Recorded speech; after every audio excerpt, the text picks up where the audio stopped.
Transcending history and the world, a tale of soul and swords, eternally retold.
Transcending history and the world, a tale of soul and swords, eternally retold.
Transcending history and the world, a tale of soul and swords, eternally retold.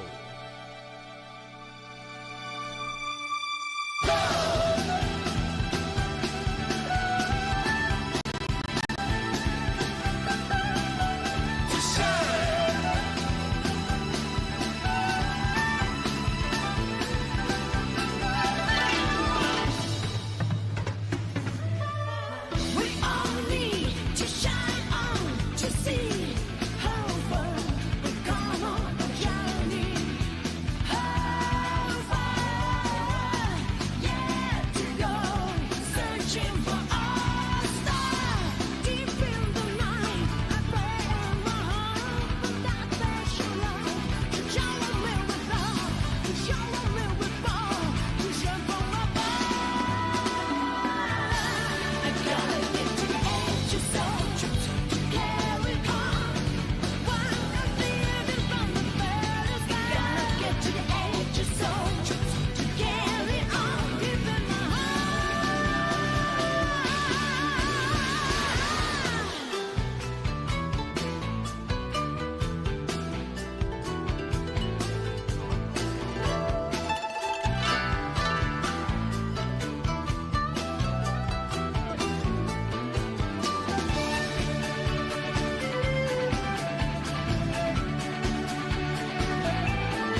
Transcending history and the world, a tale of soul and swords, eternally retold.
Transcending history and the world, a tale of soul and swords, eternally retold.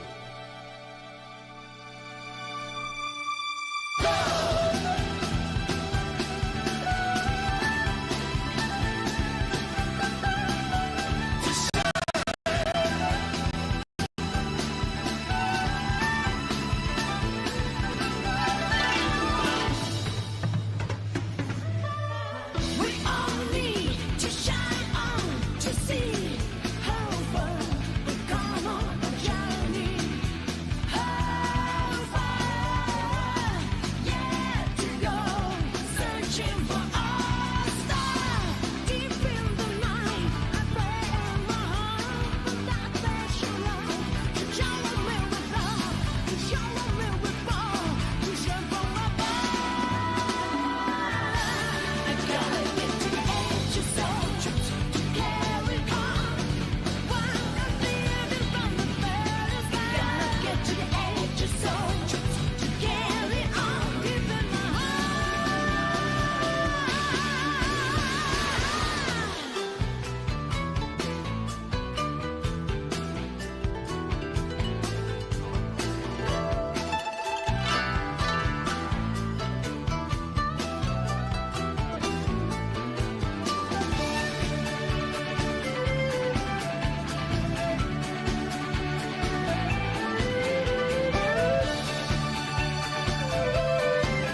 Transcending history and the world, a tale of soul and swords, eternally retold.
Transcending history and the world, a tale of soul and swords, eternally retold.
Transcending history and the world, a tale of soul and swords, eternally retold.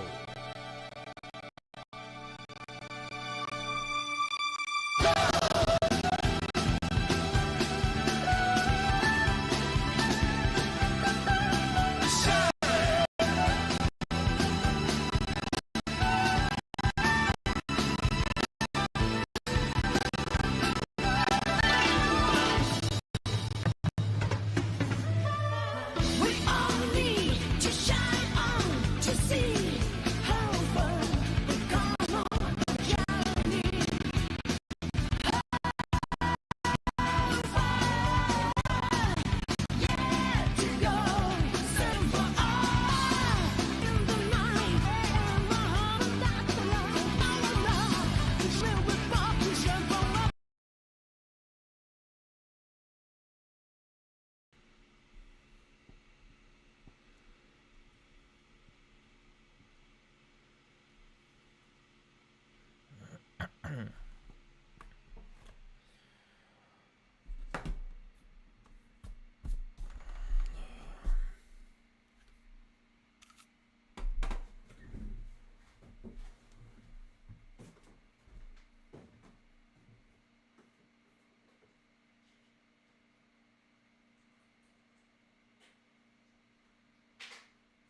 pretty loud.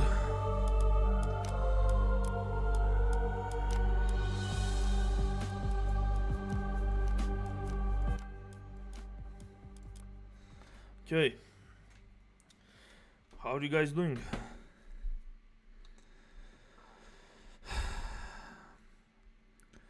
If you want to play me on Age of Mythology, by the way,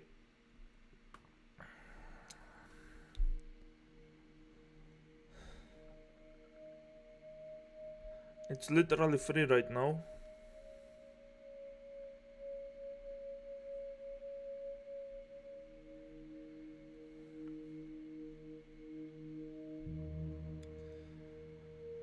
Alright, hello Imagination, Dvorak, Andrew.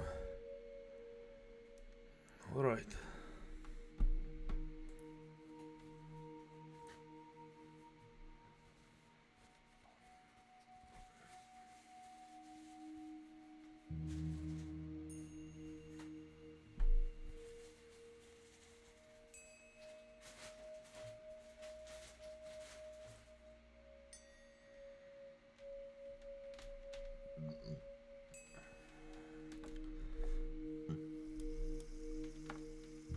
Okay, I'll explain the mechanics a little bit. Let's make this borderless. Let's pick this.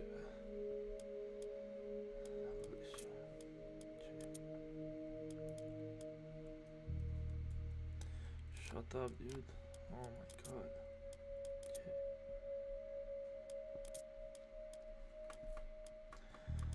Lowest difficulty, personality balanced, game speed.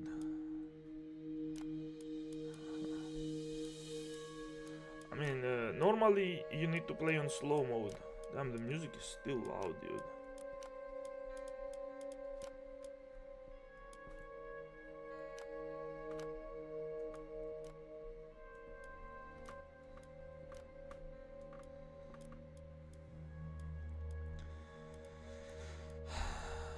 Okay, I will play against same guy, I guess.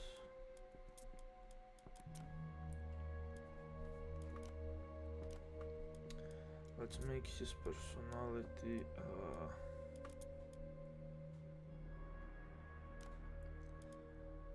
what are the personalities again?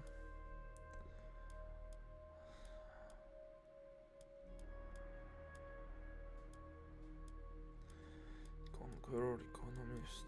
Just make him a defender. Oh no, wait. Make him a defender here. Okay. Hey there, Matvey. I voted for Super Eyepatch. Okay, we'll see that. It's just one video. Subby Webs would take way more time because he has a huge multi-hour videos, and I heard those are the good ones, which I highly doubt, but we'll give him a final chance to prove that he is a real human being, even though he clearly isn't. Okay, let me explain the game mechanics, by the way. Again, if anyone wants to challenge me in Age of Mythology, now is your time. The game is free only for this weekend, just to allow new players to check it out. It's a super fun game, one of my favorite RTS games. I haven't played it, I don't have time to invest in anything honestly, but it's super good from what I remember. Okay, we are going to start with... Whoa, the game is moving way too fast. No. This is way too fast. We cannot play that fast.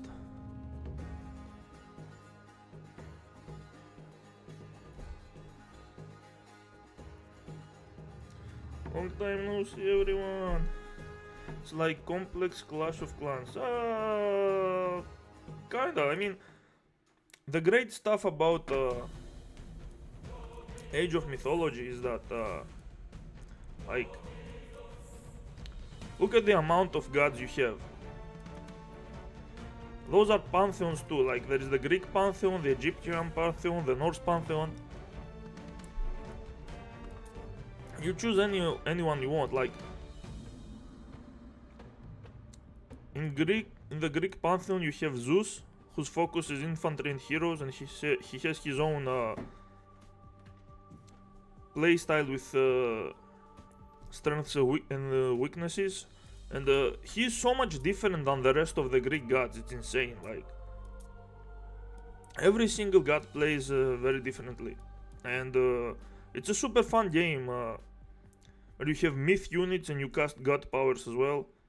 It's like a combination of Age of Empires and Battle for Middle-earth, Lord of the Rings. A healthy amount of strategy and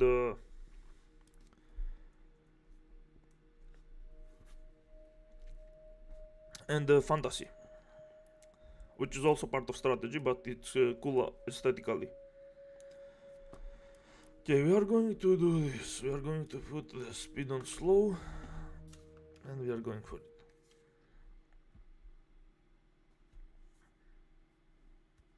Retold is the remake. You don't need to play the original. It has it's just better than in every way. The original is just worse graphics, worse mechanics, less gods. Okay, but we start by putting them all to food. These are our resources. I'm playing with a controller right now, but okay.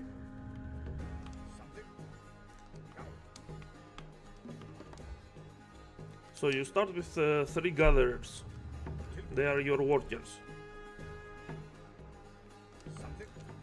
And this is the ox cart, which is the drop side where the workers, you can see right here, they are gathering food. 0.63 per second. And once they gather enough, they drop it on the ox cart. And we keep spawning workers from our town center. We have auto-queued the workers to be constantly trained. They cost 50 food. These are our resources. This is food, this is wood, this is gold, and this is favor. And this is the population limit. We also get one berserker, which is like an infantry military. He can fight, but he can also build stuff. The Norse pantheon, the warriors can also build. So we take this guy and we go straight to the enemy.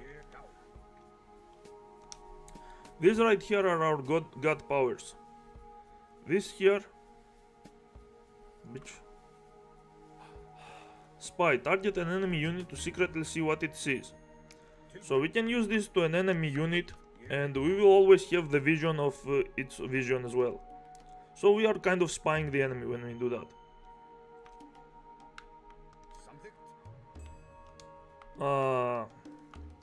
So the goal at first is, let's get our pigs as well, to scout the area while also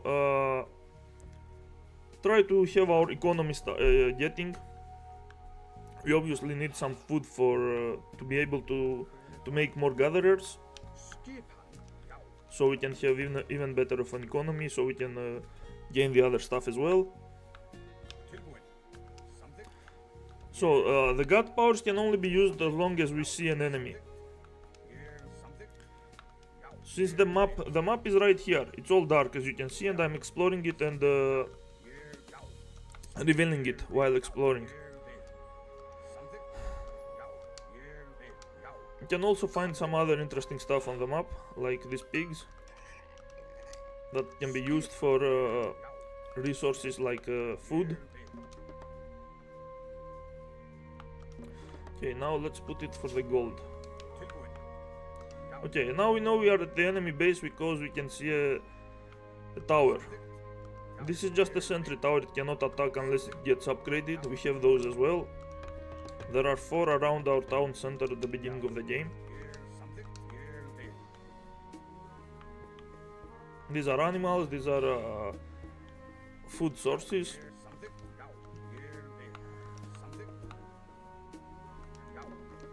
Okay, now we are going to make another ox cart right here, because if we don't, the gatherers will have to go all the way back to the town center to drop their food. As you can see, they take the food here and they drop it here.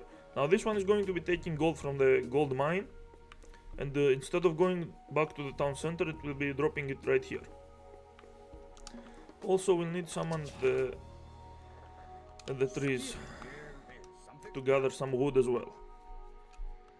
And that's how we will get our economy started. Oh shit. And this is the enemy town center. The town center can attack unlike the towers from the very beginning, so we stay away from it. There we go. Now I'm going to use my spy god power right here on his ox cart.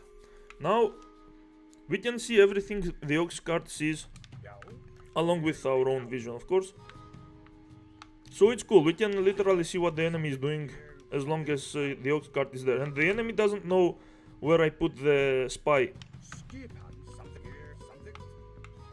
So it could be any of the workers, it could be any of the of his military. But usually you want to put it on workers because those don't fight. They are going to be kept alive for longer, so you can see longer what your opponent is doing. Okay.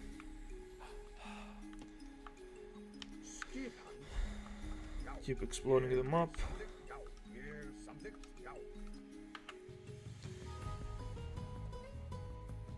So it's like StarCraft? Yes, it's kind of like StarCraft. It's that's a fair thing to say. So as you can see here, we have two guys in gathering gold, two guys gathering wood, and oh shit. Well, the food source is finished right here, so let's put them here. On the fucking deers. Now they'll be hunting deers. Let's do it like this. Okay. Now our goal is to make a temple. We are close enough to our goal.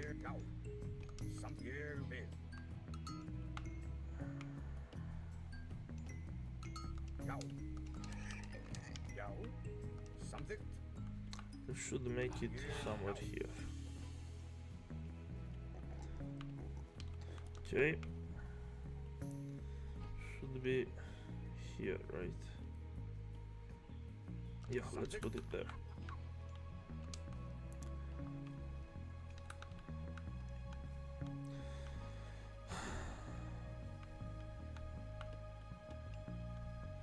So, these are the trees. We gather wood from the trees. We drop them to the ox cart. Everything is flowing naturally. Thing is going good. After we finish the temple, our goal is to move to the classical age. Right now we are at the first age. This is the archaic age. This is the number one. The number one of the Roman numbers. We can't create any troops in this. Well, I mean, we can create some of them, but they are not strong. After we move to the next stage, we will be able to get all the good stuff, and the fighting will start. And we can still see what our opponent does. He is doing his own thing with his own economy. And we are finished here, okay. Oh well, let's make...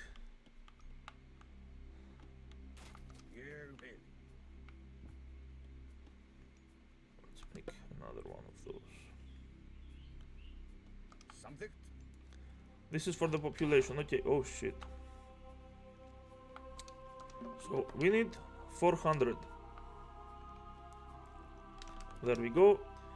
And we are going to choose how we want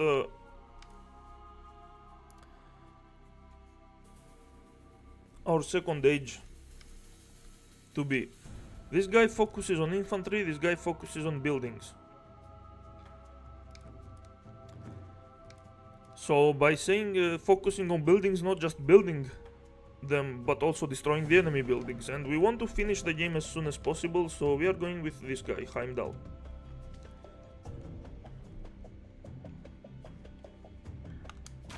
And now we can start producing our heroes. Those are for fighting. Infantry hero, good against myth units, generates favor faster and collect relics. Alright.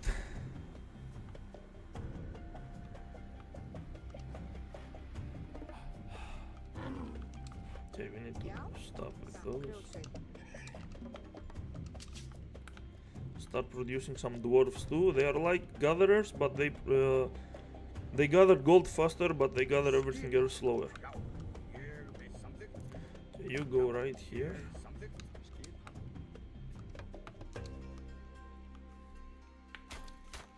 Okay, now you can see that it's charging this thing until the next stage.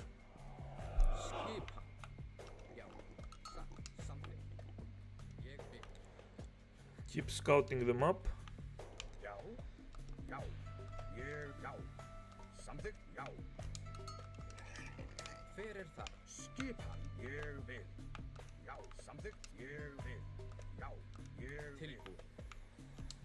Okay. Okay, let's put some of the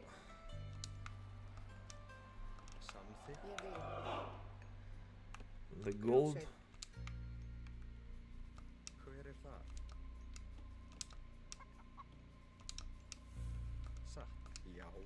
Some more on the wood. Have a better economy. Okay, you can go right here, I guess. And then here.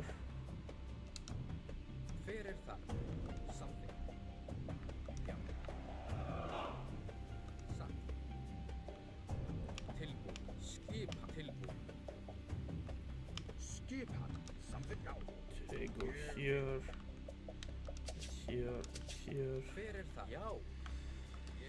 Can go straight here.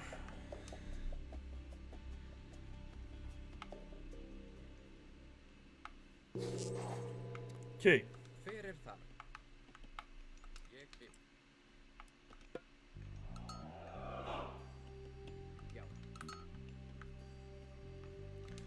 We are building now our long house, which will allow us to produce some other units besides our heroes. We also need some more of those to increase our population, because we are almost at the limit. 34 out of 35, and now we are at our limit. Okay, what is this guy doing? Okay, this guy should go here. This guy should go here and here.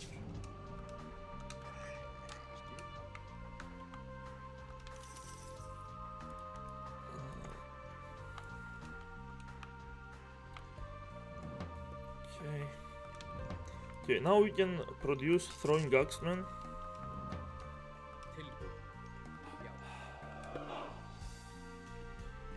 Let's build some more of those. Whoa, whoa, whoa, whoa, whoa, what the fuck is this? Settings. Controller.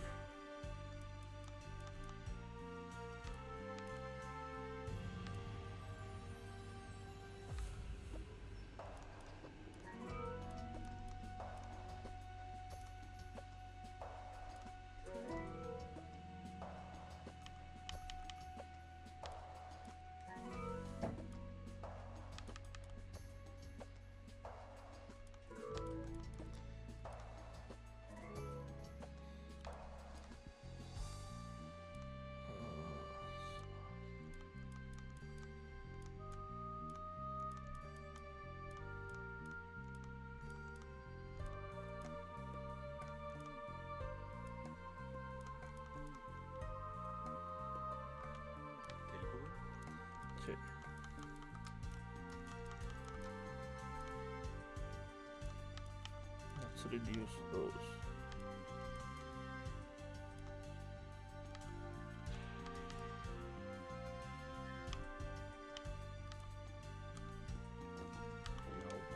Okay. Alright, we found a relic. Can take those and put them to our temple. Okay, where's the other guy? There he is. Put one more of those. Help him here. Okay, those are upgrades for extra gold and stuff. We get those two because why not? Okay.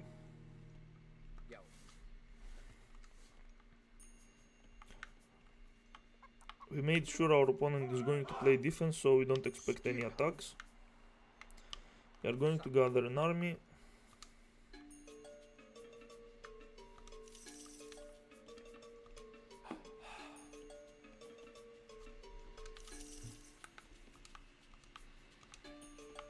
Okay. The food here is finished. Let's go for our chicken.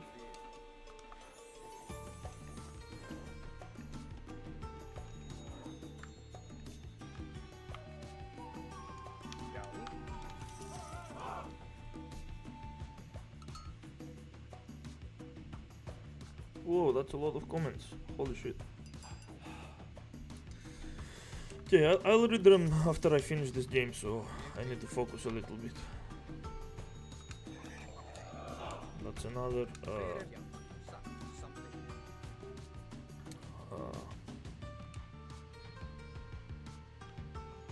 relic.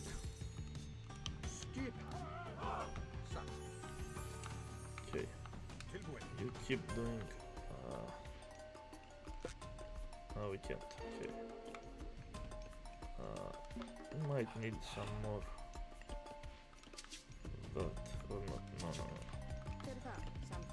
Take this guy here.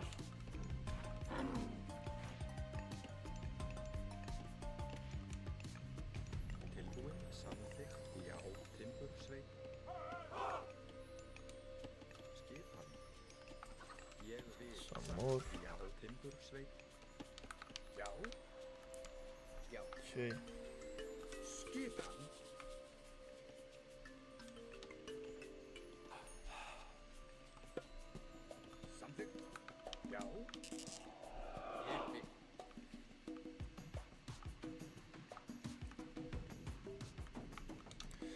Okay, you bring the relic back. We are gathering an army.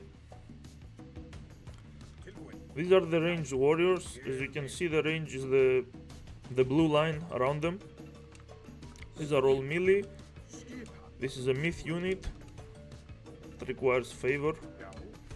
It's this resource right here. This one is the hardest one to gather because it requires specific conditions. When it comes to the Norse pantheon, you gather favor by fighting. And when you are not fighting, you still gather, but way less. Wait, what happened to that guy? Why did you leave your fucking... What the shit was that?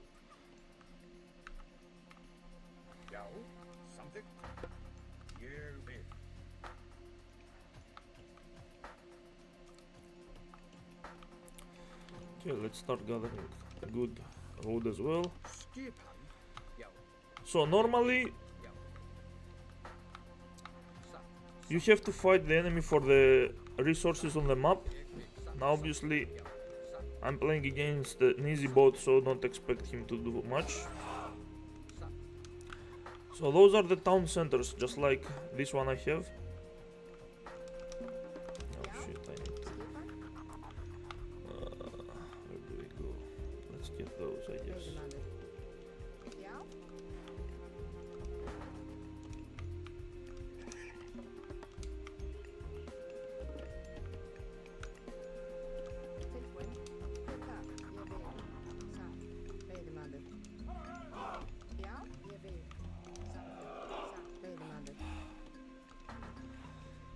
Okay.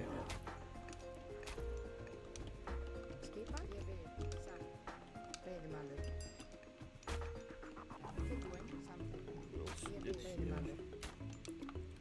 We are kind of trying to balance our economy so we can have everything produced really well. Like, we are now low on food, so we need more workers. What the fuck? Where the fuck are you going?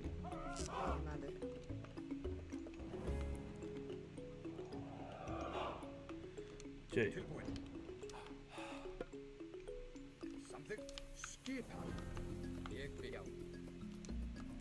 Okay, help him build this.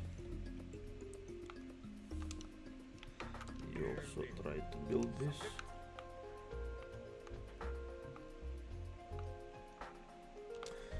We can now upgrade our towers to a watchtower that can actually attack.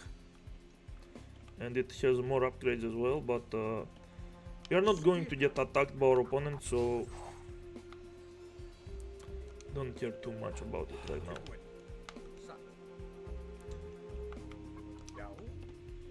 Okay. Oh no, not there.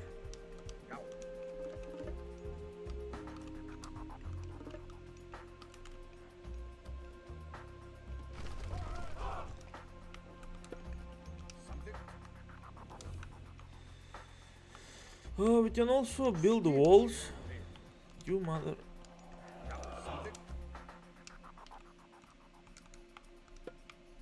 Like this.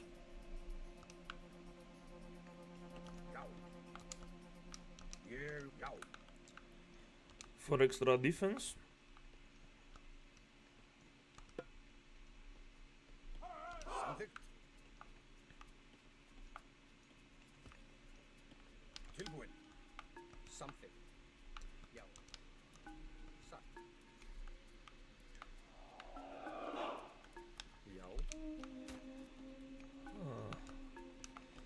You stay here. We can build an armory to upgrade our troops, making them stronger.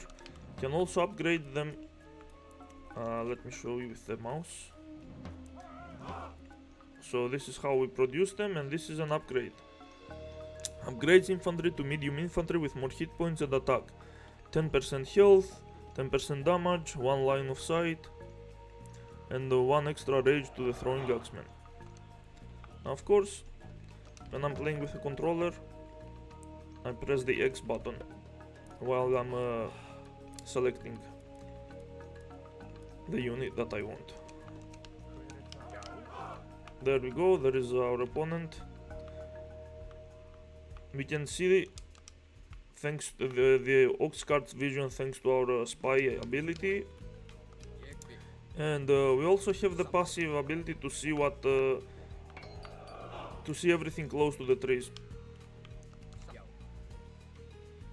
So now that I'm going to leave,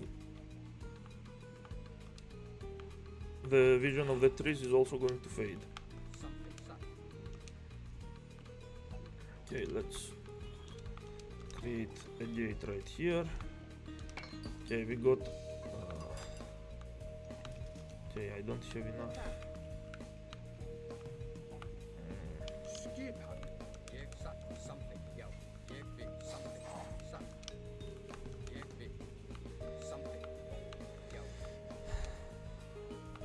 So the strategy with Loki, the god that I'm playing, is to make as many Hersirs as possible because they generate myth units when they attack. Okay, so these guys need some new source of gold. Let's get this one, which is safe. Kill them.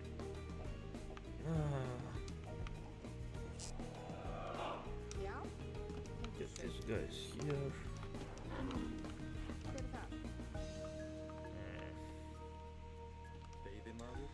These guys here. I'm gonna need a new ox cart.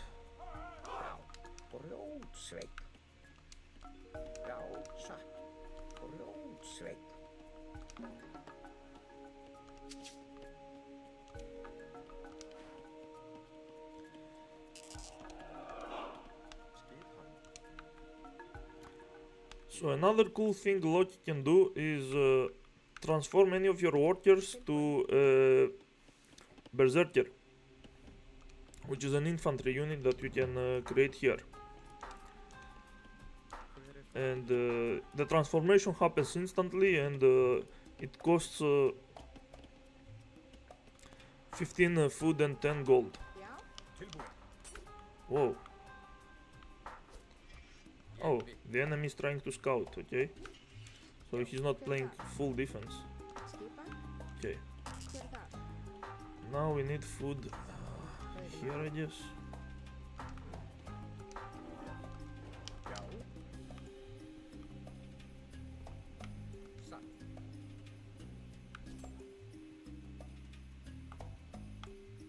Or not.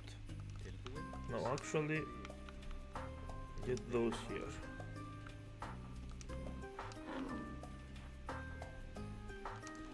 And to make sure our villagers will be safe, we can take this town center right here.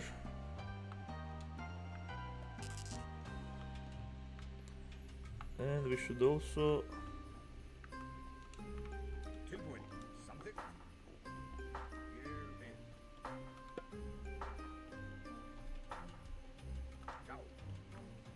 create this.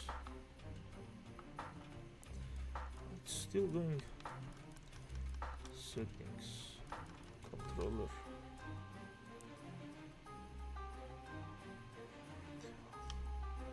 Make it 15. Okay. Skip.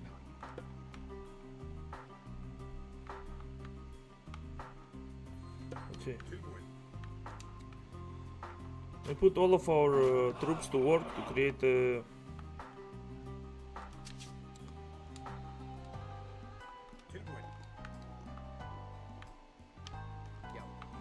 town center, and the town center can also produce more gatherers and the same things that the previous town center was producing. So if the enemy attacks our villagers to stop to ruin our economy, we can gather them and garrison them all in our town center.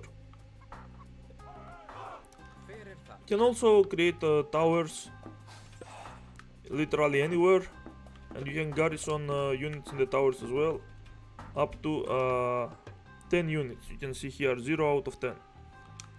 And if you go here, we have garrisoned a total of 17 out of 25 units. Then we are putting them out so they can keep gathering what they were gathering. Okay.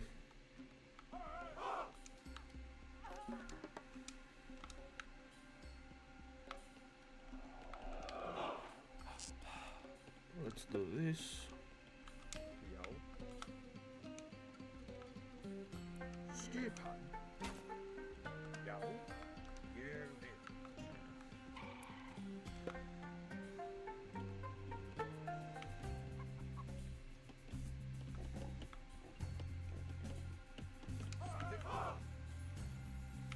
Well, actually, before we do that, let's do a wall here. And then we can go there. Okay, I'll do some of the upgrades. No, like this.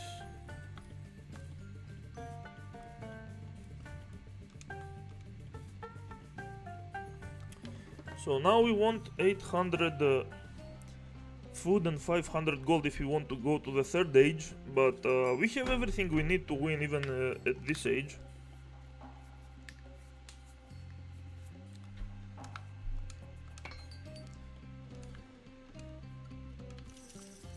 Can also upgrade these guys. Should have gotten this upgrade before I made the town center, it would have been cheaper.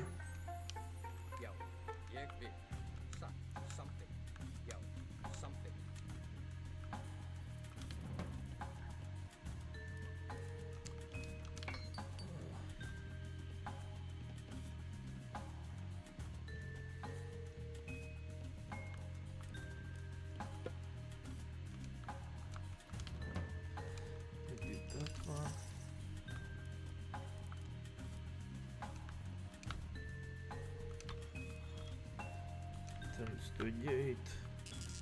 So now if the opponent wants to get in our base and try to mess with our economy or our buildings, they need to go through the huge wall that we created through all kinds of buildings and actual walls. And if we upgrade our towers as well, the towers will be attacking when the enemy is trying to get in.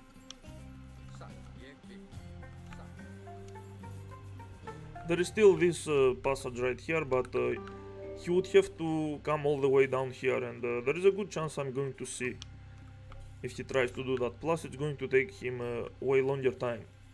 So our defenses are pretty good. Well, I mean, technically we could upgrade the tower as well, but generally as a Loki, you don't need too much defense. You play offense most of the time. Okay, where is this guy?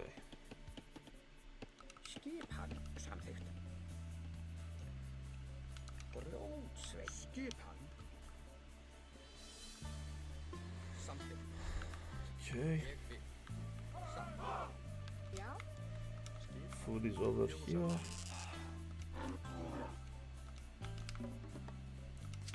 Right here. There's a relic right here. Well, don't think we care too much about it.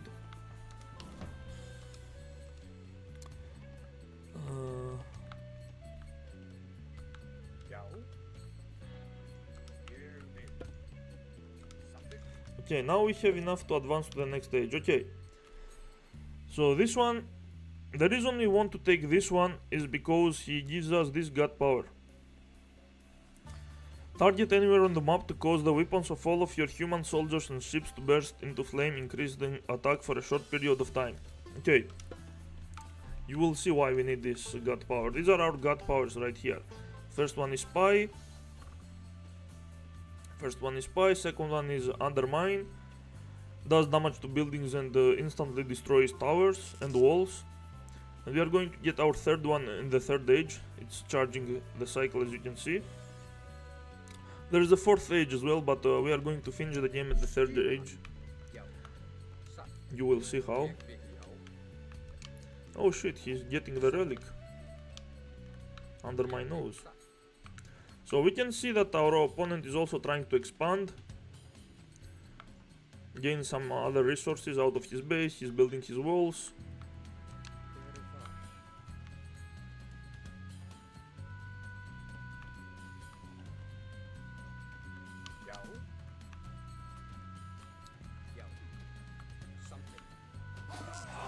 This idiot just died because... Okay, we just killed the guy with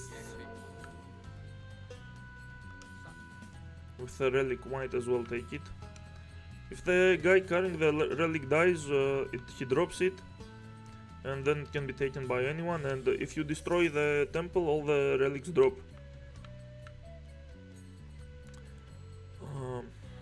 Let's go for this.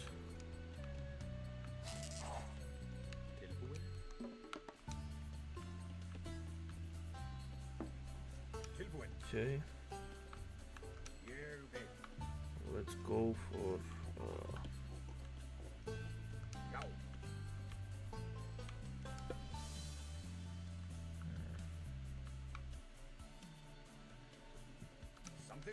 here, I guess. We could create a wall here as well, ideally, but we are not expecting any attack, so we can go here to destroy his economy, his gold economy, since we can see what's happening.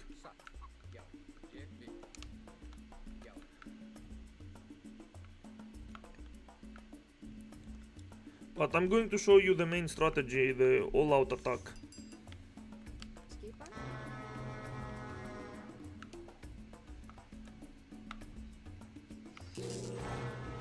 Okay, we are now finally at the third age. And we have the third god power. And now here's the fun part. So first of all we want this thing, this upgrade, and also, oh shit, we also need this one, of course. Get this closer.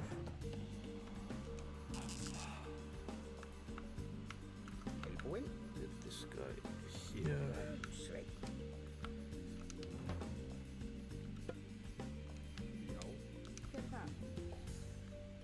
Should go here.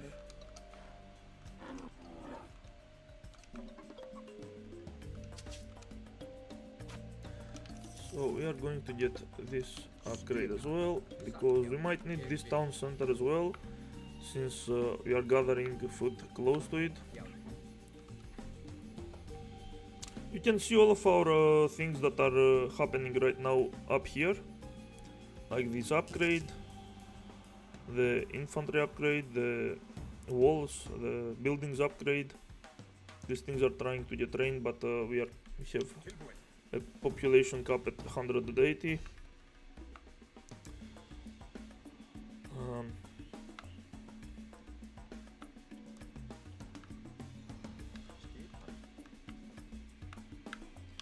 So we are going to guard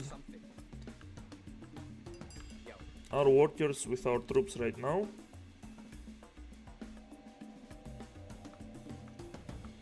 Can even upgrade the walls, make them stronger, make them stone walls from wooden walls.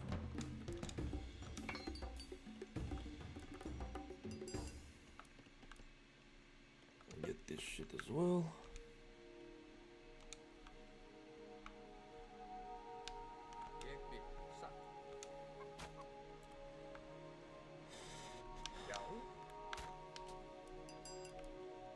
Now the town center is cheaper, now that we got the upgrade, let's make it here.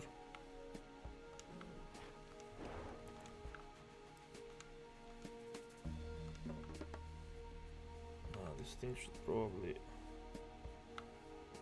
go for this, I guess.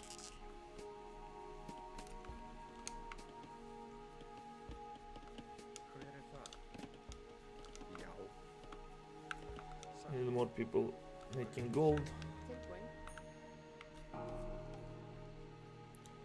Our opponent was also on the third age. Okay. Okay.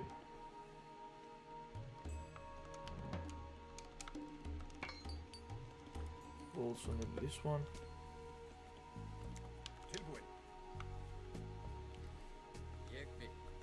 We can see where he is and what he's doing. So we have a decently huge army. We can probably win already. But if we are playing against a good player, we would need something stronger.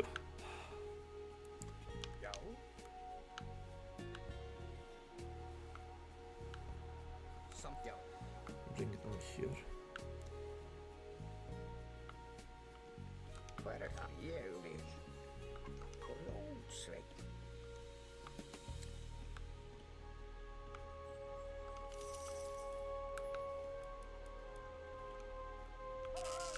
So, a lot of wood here. We don't need any more wood. Let's gather our villagers here. Food economy is doing well.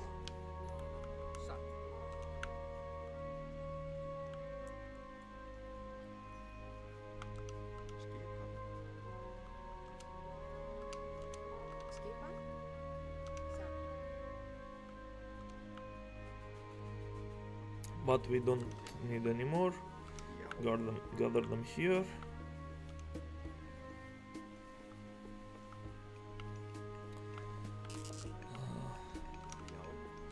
Gather these guys here.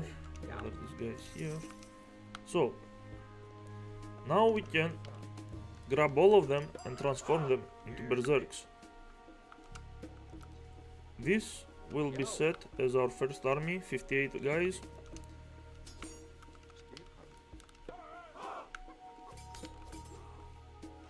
$23 berserkers here. 12 more added here, total of 35. Transform all of these guys as well. Whoa, that didn't work. There we go.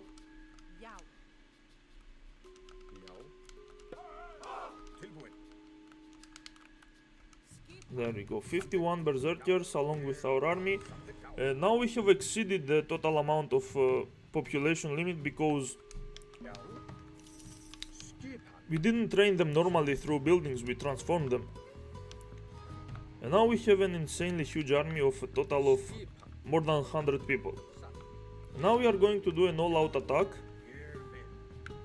to the enemy base.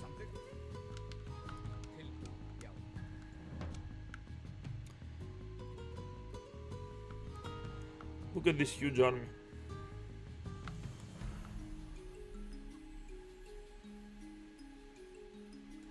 Let's get some extra upgrades as well, because why the fuck not? This thing too.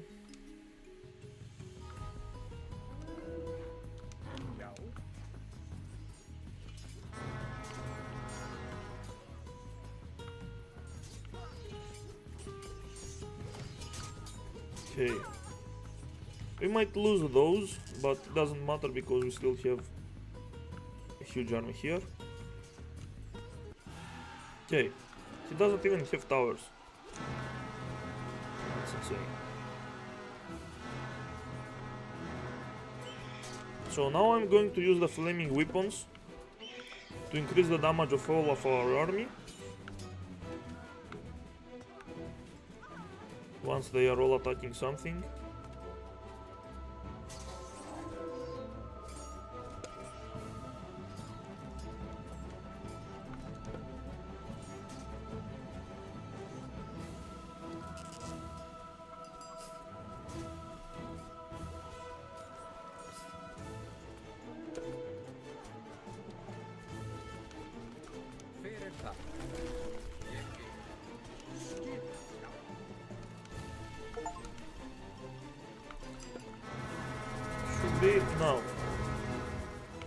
Now they deal way more damage. I think it's about 50% boost.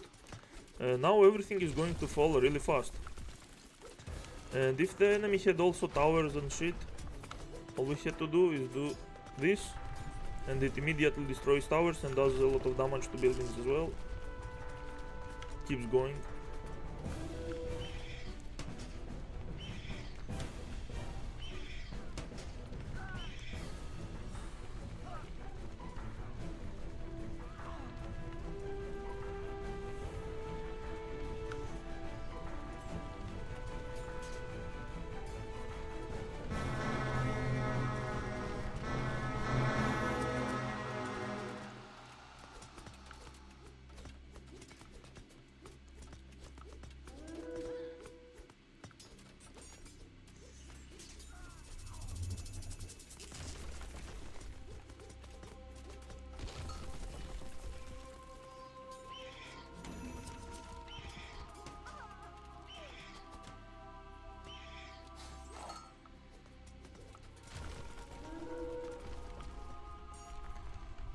Oh, he's trying to destroy my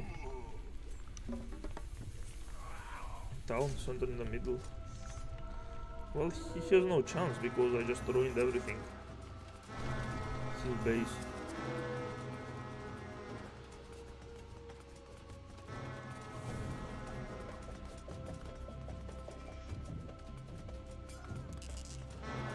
If you don't manage your troops, they will always prioritize humans over buildings because the buildings take more time to be destroyed. Okay, we have pretty much destroyed everything. Not sure why he hasn't quit.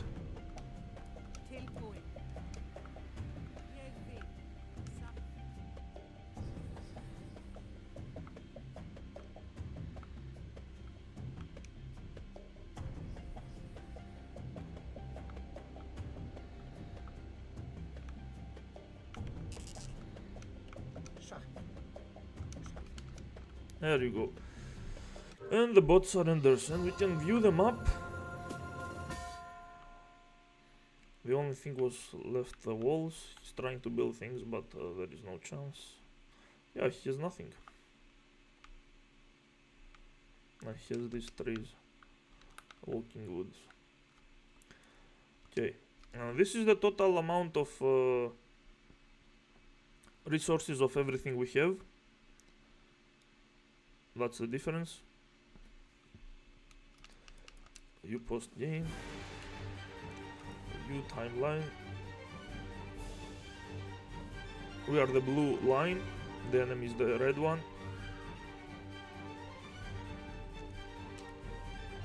This is the amount of resources we have gathered.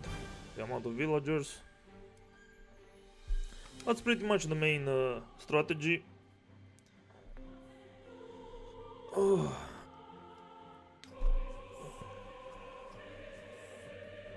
Okay, I'm going to read the chat now, because you guys are very talkative. And let's see what you have voted. Quit. Yes.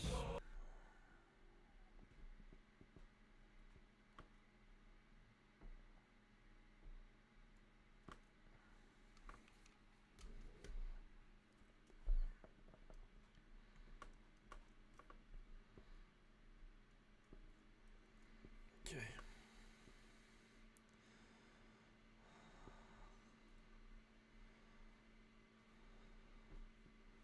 What?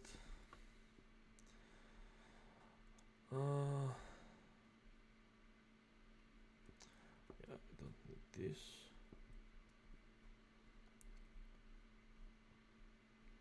Holy mother of chatting. About chat.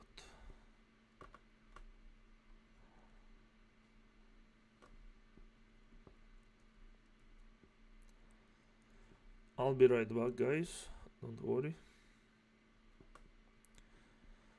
I'll be back to read everything.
Alright, I'm back.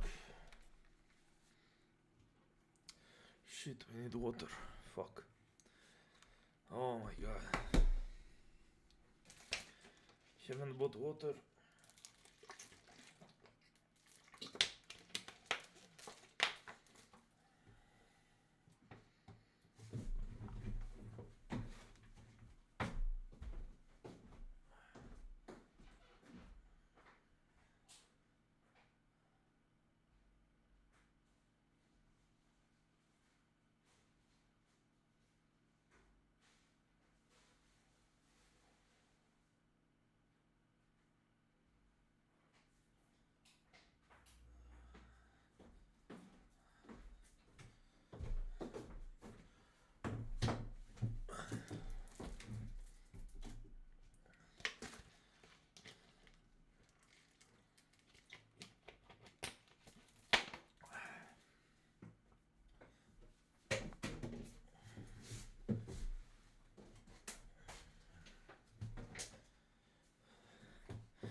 Alright.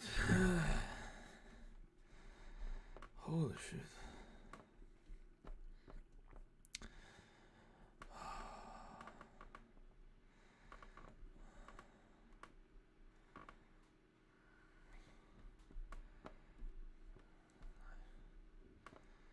The fuck is this? Okay.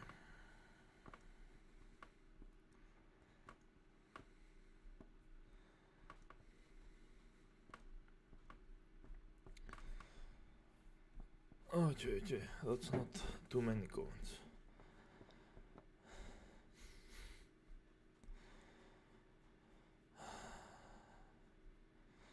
This is a real-time strategy like Warhammer, Dawn of War. Yeah, like StarCraft, Warhammer,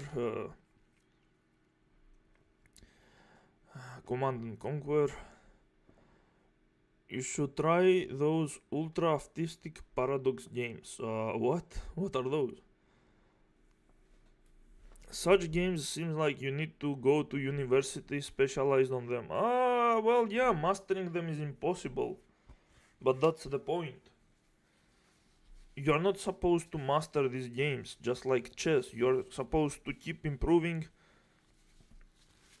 And it's fun because even when you think you are a god, you find someone that's better than you. Because the skill ceiling is pretty much unreachable. And that's why they are fun. They are the most challenging games.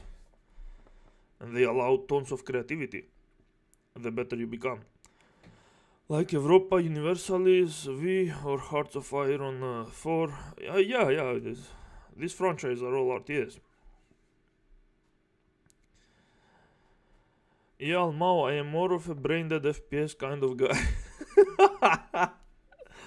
Well, I mean, I appreciate your honesty, but you should try using your brain more. The brain, just like your muscles, need a workout. That sounds like DMC5 Dante. Yeah, I mean, hack and slash games have some insanely complicated stuff you can do too. Yeah, you start getting them at 1,000-hour mark at last. No, come on. You get them in some hours. You get the basics in some hours and then you keep improving.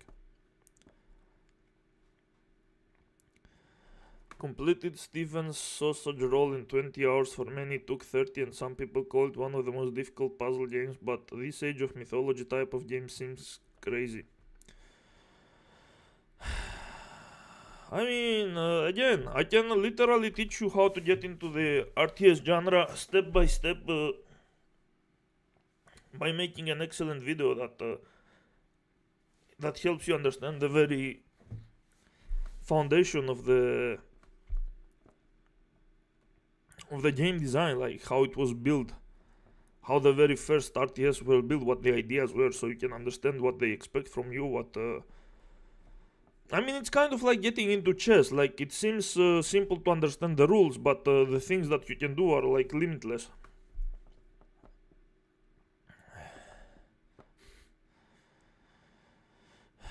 Anything, yeah. Yeah, you gotta learn a lot in this. Probably common sense won't cut it. I mean, you learn the basics and then you kind of understand the rest slowly instead, and then you keep improving and you do some insane shit.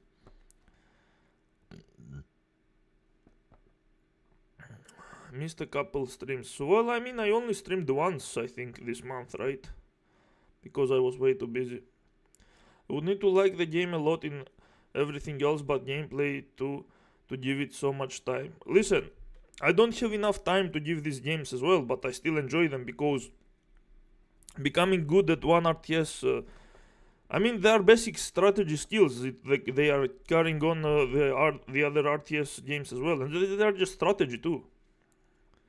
Like, if you are good at strategy, it's just real time, which means you need fast thinking as well. And then it's all about understanding. Like, you just read what everything does, and you have an idea of how to play the game.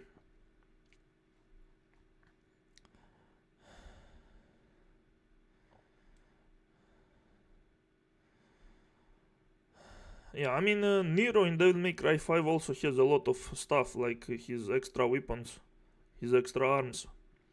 But Dante is, yeah. How often would these maps have mountains for archers to shoot over obstacles? I mean, there are tons of different maps. The one that I was currently playing doesn't have any mountains. And you can shoot over your own walls.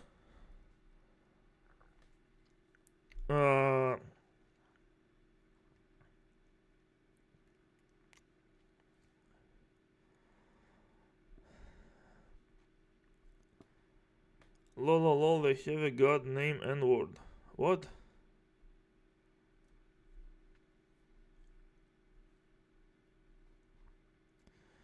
Sorry, but you got filtered. Those red orbs are practically endless.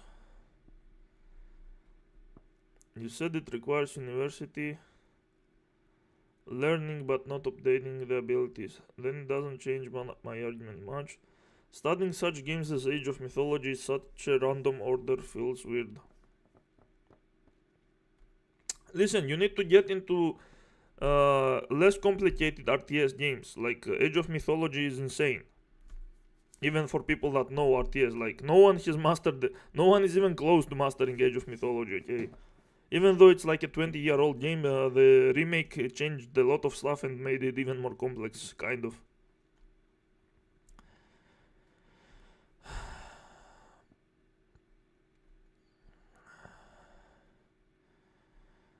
Okay, you guys are talking to each other, cool. Oh shit. No one wants to watch Age of Mythology, wow. Okay, we can watch Super Eyepatch Wolf for now, and then we can go to Sebi Webs. Yeah, let's do those chill stuff.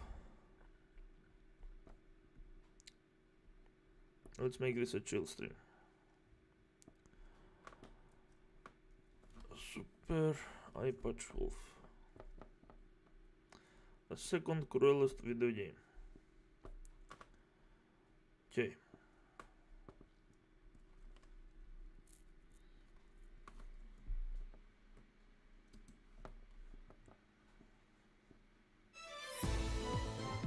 Has your life become a unimaginable nightmare? Have complex geopolitical goings-on robbed you of whatever peace this bastard life once afforded you? My friend, you are stressed. You need a holiday, and boy do I have just the place for you, the wonderful town of Priaville. I'm Rock Typewriter, travel journalist extraordinaire, here to introduce you to this wonderful little slice of lakeside heaven. From its eerily silent forests to its decadent modern-day department stores. Get lost in the festivities as you rub Why did he put that scream? shoulders with the darn friendliest locals you ever did meet. Oh, I'm sorry, you there, sir? What's your favorite thing to do on a night out in Priaville?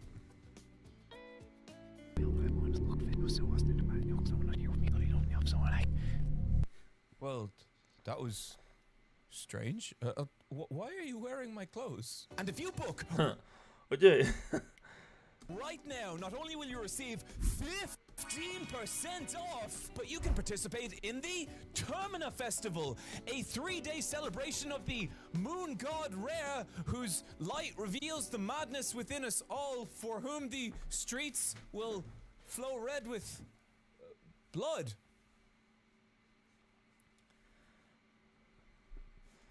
Must have missed that day in Sunday school, folks. I'm sorry. Is someone laughing? Wherever I go, I can hear. Oh shit! Is this from the first game? Laughter. Fear and Hunger is a Okay, so that was pretty much an introduction to what we should expect from Fear and Hunger 2, and from this video, I guess.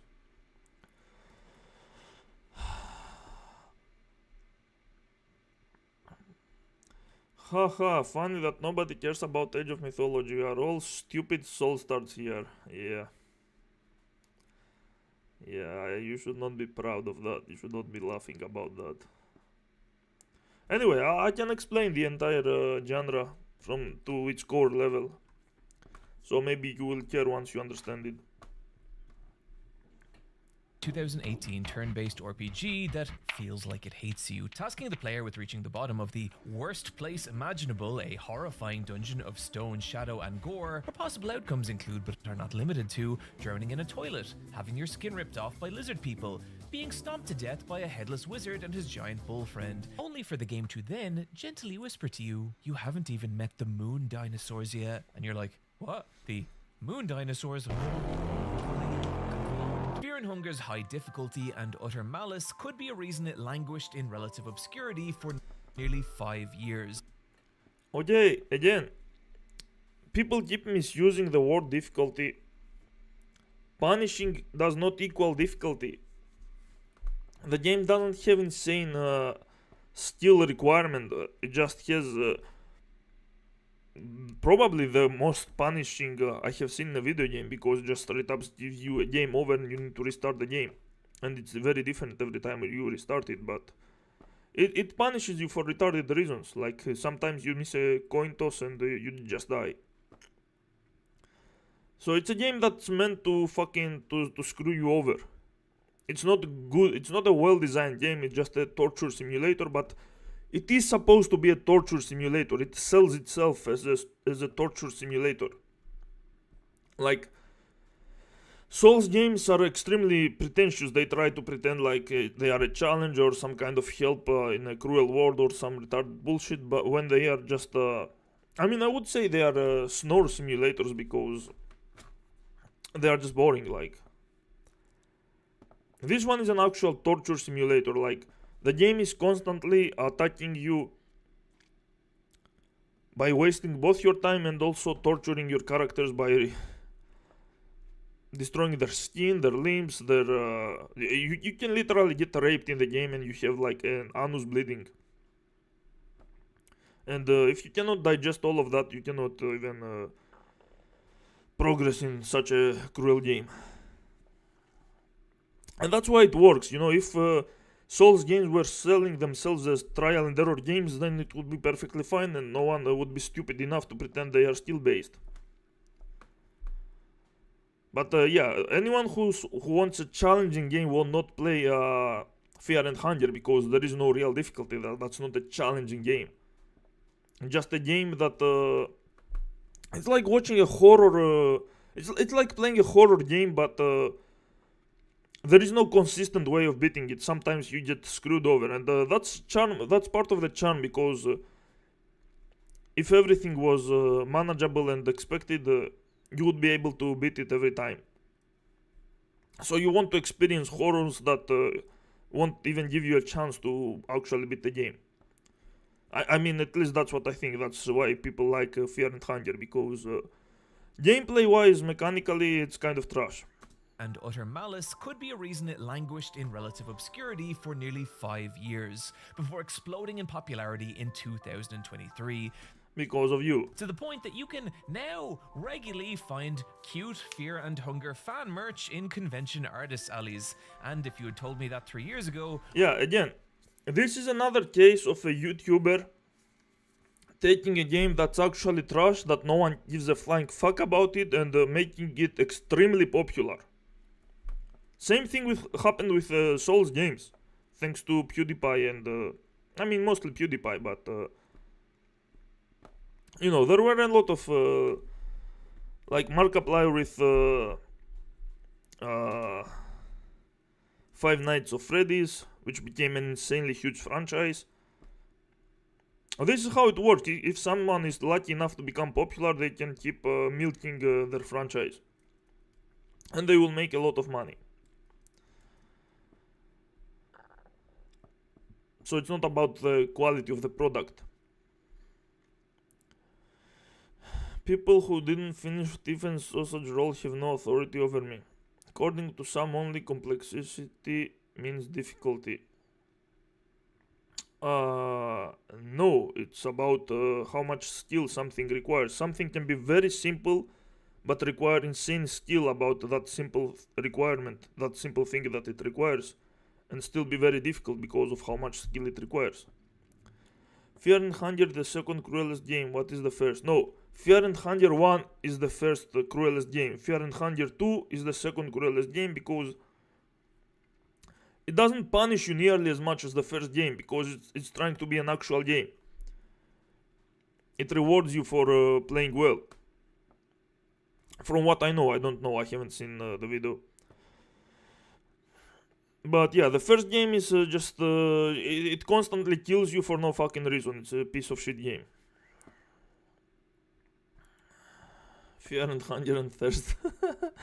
The game seems trash and unreasonably punishing. Why would I waste my time and money on it? The money part, it's pretty cheap. But about the time part, yeah, it's pretty obnoxious. Like, I mean, it's a short game. You can beat it, I think, in 6 hours. But even saving your game requires a fucking coin flip. If you fail the coin, you get fucked. That's how stupid that game is. That's the first game.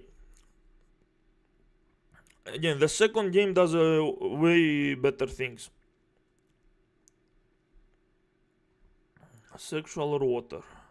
Doesn't matter that Thunder is not sold as challenging because people still think it takes genius to beat. I mean, that's the problem. People are retarded. They don't understand when they are actually using their skills, or when the game is just destroying them because it wants to destroy them.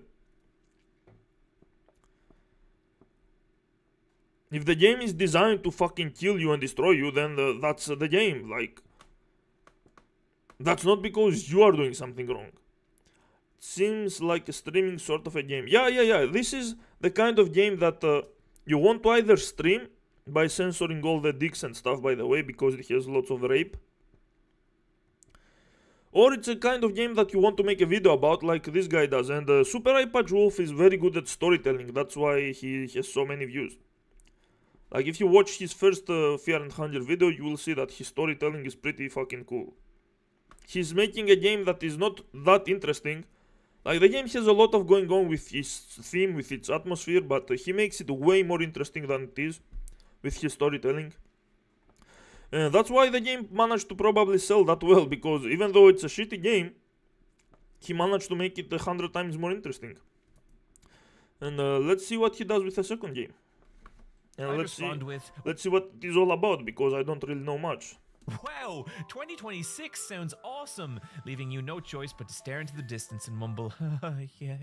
The reason Fear and Hunger blew up was simple. There was nothing else like this. It's pitch black. Yeah, it is unique, but the reason it blew up is because of you. You are a very huge YouTuber, almost 2 million subscribers, and you promoted. You took something that had like barely 1,000 people knew it, and now there are millions that know it. Take on fantasy, bleeding into its brutal, counterintuitive game design, resulting in a horrifying journey into the darkness beneath the earth and discovering the cruel things that lie there. It was an experience so unique that it immediately presents a problem. How the hell do you do that again? The question I'd like to ask in this video being, what cruel things wait in the dark of Fear and Hunger 2? That answer is complicated, because so much of what's compelling about Fear and Hunger 2 is what it isn't. It's easy to imagine a potential Fear and Hunger sequel set in a bigger dungeon with more monsters, but what we got is so bafflingly not that. Don't get me wrong, there are similarities. This is still a story about a group of strangers entering a horrifying location, but whereas before we were choosing from knights, wizards, and barbarians, now we pick from mechanics, doctors, and teenagers. Mostly ordinary people, each of whom has their own reason for boarding a train to Priheville before they all simultaneously fall asleep and experience the same dream. A strange man under a massive grinning moon informing them that the festival of Termina has begun. A 3-day orgy of violence in which survival is only guaranteed to the last person left alive, only for our characters to awaken and find that their train has broken down, now trapping them in the town of Priheville. Hello friends, you will notice that I am speaking to you without any music, which can only mean that I have an announcement. You are likely somewhat aware of Eyepatch Wolves, my fake anime that till now has existed only through my merch collection. Well, we are launching Eyepatch Wolves as a webcomic, and here is the trailer. Okay. What the fuck? He just decided to advertise his fucking comic book out of nowhere.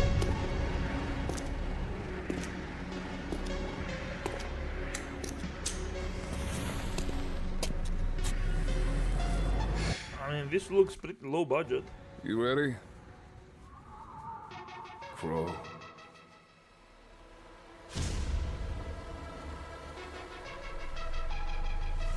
Let's do this.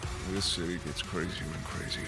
Sometimes I don't even recognize it anymore. Hey, Crow! You want to be remembered by a tombstone.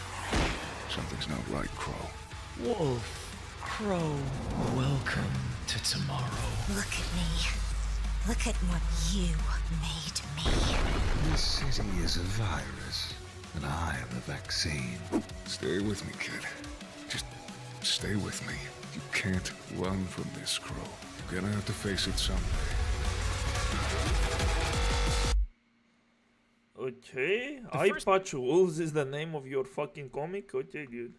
5 chapters are available for free right now over at eyepatchwolvescomic.com. First 5 chapters for free, that's pretty... That's a good way to sell it, honestly. If it's free, I'm sure some people will try it. With further chapters unlocking weekly. I co-wrote this series and I'm extremely proud of it, as I am the very talented group of people who helped make it. I'm not going to tell you you have to read it, because I do not have that authority. Why would you even say that, dude? Luckily for you! But if you enjoy my videos, I think you will find something to like here. I mean, your storytelling is good, so you might as well put it in an actual comic, but... Anyway, yeah.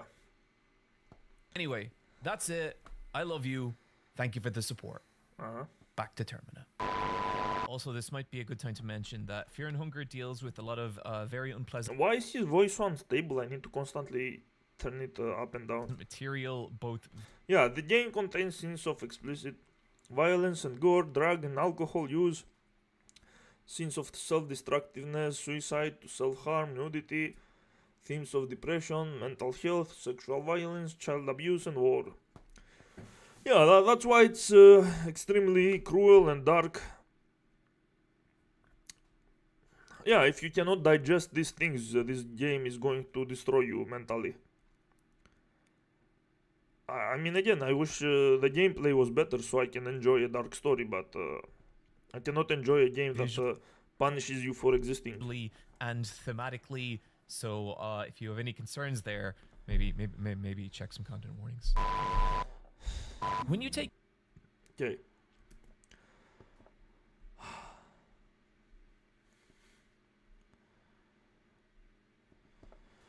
Let's read some comments.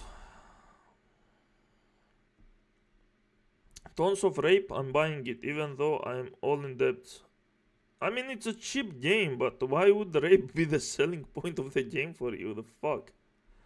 Do you like this Super Eyepatch guy's channel? I mean, he is good at storytelling. Like, he takes something, an old anime that might be like kind of mediocre, like just barely decent, and he manages to tell you the story of it to make it way more interesting. Like it's fun. It's a fun channel to relax and watch, but he's nothing special. I mean, he's special because others are not that good.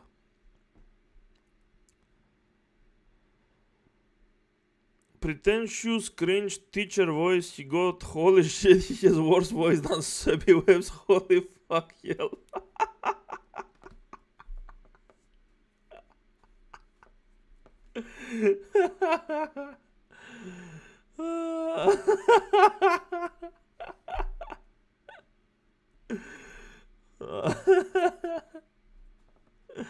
Imagination, you never saw any of his videos? I mean, he sounds like yeah, he sounds like a bitch a little bit, but I mean, when he's chill, he's okay. When he's trying to be funny or trying to scream, and then when he's trying to express an emotion, he sounds a bit cringe, but other than that, he's normal, like when he's just telling the story. Just called being fake, don't worry, imagination. I myself could not handle the first 2 minutes of the video alone with this stream, without this stream. It's not scary or effective at all. Nobody cares about your furry comic, holy shit, pal. I mean, I don't think it's going to be garbage, but yeah, at least it's free. The first 5 chapters are free, so anyone interested. I mean, I'm sure he has 2 million subscribers, so he's going to be fine. The guy has a fake hair color, can't stand it. Oh my god, you guys are so judgmental. You have buried him before the video even started. You are Your first step. 6.5 minutes in and you guys already killed him. The fuck? He's already dead. Bro is fake as fuck. 1 hour and 37 minutes. Thinking exactly the same way. If it had better gameplay, then I could enjoy. Yeah.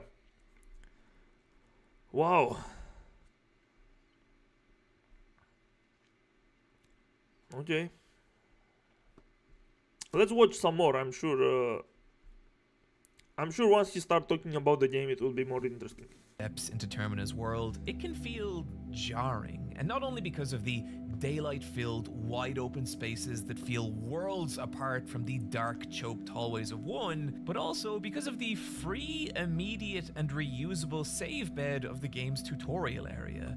Something that could be an expected part of any other series, but in Fear and Hunger, well, in Hunger 1, save beds were rare, and when you did find one, you were forced to flip a coin, heads being save your game, and tails the equivalent of a swift kick to the dick, being hurled down a flight of stairs before being set on fire. So yeah, in the first Fear and Hunger, you can't even save the game properly. It's rare to find a save point, and you need to toss a fucking coin. So not only is it rare and random, since the game requires uses a random area generator, when you find it randomly, you also need to rely on a random coin toss, a 50-50, which is fucking retarded. The second game has a normal save point, and that's already a huge improvement. It's not even random. imagine my shock when encountering that first save bed and the coin flip mechanic is just gone. And it's not the only thing. The ultra punishing torchlight mechanic, gone. Stepping on a nail leading to a swift infection-based death, gone. Stumbling into a bear trap immediately destroying your run. Oh, okay, that one's still there. Hell. Well, I mean, you can see them technically, so if you step on an obvious bear trap, I mean, it's kind of your fault. I guess if you are running away from an enemy, you might be panicking and make that mistake, but I mean, it's your fault, and plus you can load your save file easily. So trap immediately destroying your run. Oh, okay, that one's still there. Hell, you don't even have to sacrifice children anymore in order to regrow your limbs. Not that I ever did that. Early game enemies are less difficult, you now have more options in combat due to the rev system, there is a full map now, and food and health items are in such an abundant supply, they may as well change the name of the game to Fear. I'll be honest with you, that was a lot funnier when I wrote it. So many of these changes feel like they alter what Fear and Hunger is, transforming everything from its most granular mechanics. I mean, I'm pretty sure it also has a hard mode though. Like, it has a normal mode and a hard mode, so I'm sure even if you do find all that food and stuff, you will still need to use more of it on the hard mode. Anyway, let's hear more about it. It sounds more interesting than the first game for sure. Mechanics to the very shape of its world. While it had multiple routes and forked at the end, Fear and Hunger's structure was one of a constant linear progression downward, and that progression mattered because you'd start in the game's opening courtyard fighting some angry dogs before descending down the dungeon as its fantasy tropes give way to something much worse, ending in battles with unknowable cosmic entities that exist on the brink of reality. That linear progression from fantasy dungeon to cosmic nightmare, that is such a huge part of what Fear and Hunger was. This journey into darkness that is so much worse than you could have ever imagined. A feeling only possible because of how the game was structured, which is why it's such a shock that that same structure is completely absent from Termina. Rather than a gradual progression downwards, Termina takes place on a giant open world style map, with locations interconnected by multiple routes, including a giant subterranean sewer system. Now obviously there's advantages to structuring a game's world like this, but the trade-off is that gradual linear shift from fantasy to eldritch horror that just doesn't exist in Termina, and if you're looking for it, you will be disappointed. This is part of what makes Termina kind of divisive and even difficult to talk about when compared to the original. People love both games, but there's also an infinity of online arguments arguing over which is harder, which is better.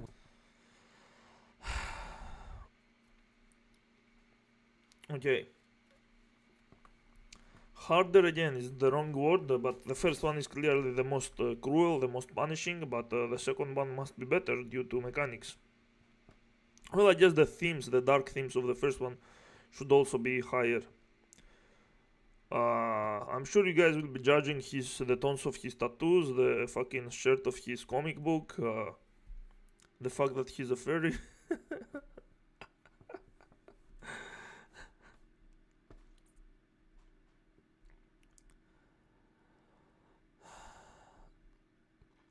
The bear trap is the first hazard in the whole game.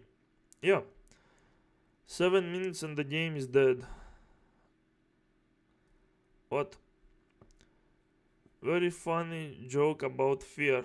No, really funny. He gets a point from me. No, really funny. He gets a point from me. Oh, okay. Sure. Which is scarier, and honestly, having spent over 100 hours in each, I would say that what's great about Fear and Hunger, it just isn't in Termina, but what's great about Termina isn't in Fear and Hunger. Okay, so they are different. The first game is all about cruelty, of dark themes, of fear, of horror. Second game is more about exploration, better mechanics, consistency. So gameplay wise, the second game is the better one. But yeah, I mean, I guess if you are looking for an experience of pure torture, the first game is better. But if that's not what you want, then there is no fucking reason to play the first game. Where that starts is with the town of Prihaville. One of the advantages to Termina's more open structure is it allows for the town of Prihaville to feel more like a real place. This isn't a series of hallways funneling you towards an end goal, it has an ecosystem. There are signs everywhere that this was a normal place where people lived. And at times it can feel like a shockingly ordinary location. Priaville has shopping malls, it has apartment blocks, it has hotels and advertisements for stage plays. There are refrigerators, television. Heartless Angel? Has hotels and advertisements for stage plays. What the fuck? Okay. There are refrigerators, televisions, radios, strangely emasculating washing machines. All relatively modern conventions that make Priaville feel infinitely more relatable than the Dungeon of Fear and Hunger 1. Well, I say relatively because Priaville is based on the 1940s. And yes, they did actually have refrigerators back then. It was in fact the era of the beautiful General Electric 1947 to 1952 model, my personal favorite refrigerator of all time due to its gorgeous bevel design and two-chamber compartments, which offers several advantages over its main rival, the GE Forge, which, let's be real, was a fucking piece of shit. I'm pretty sure it is actually that specific General Electric model used in Termina. And it's that commitment to authenticity that gives the town of Priaville such a distinctive 1940s feel. As outside of games where the main goal is How the fuck do you know about that fridge so much and you dedicated an entire fucking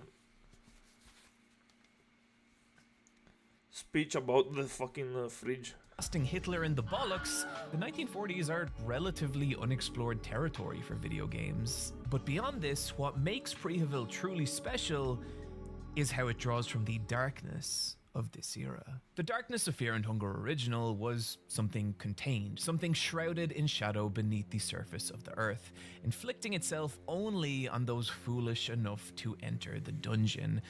But in Termina, that darkness has been belched outwards and is now infecting the outside world and the innocent people who live there. That's what Priaville is, but in a way that parallels one of the most horrifying eras of human history, namely World War I and II. A lot of media today still romanticizes the idea of the Great Wars, when in reality, this was a time when ordinary people sold their dreams for promises of battle and glory, only to have their bodies fed to the industrial meat grinder of war. A time when gaps between nations, created by the ignorance and ego of their leaders, would be plugged by the lives of tens of millions of people, the survivors of which returned with broken bodies and shattered minds. One of the most palpable themes of Termina being this idea of the human body as a resource to be processed, something to be drained of life and then contorted into something else, like the concept of being What the fuck is that? Is this the human centipede?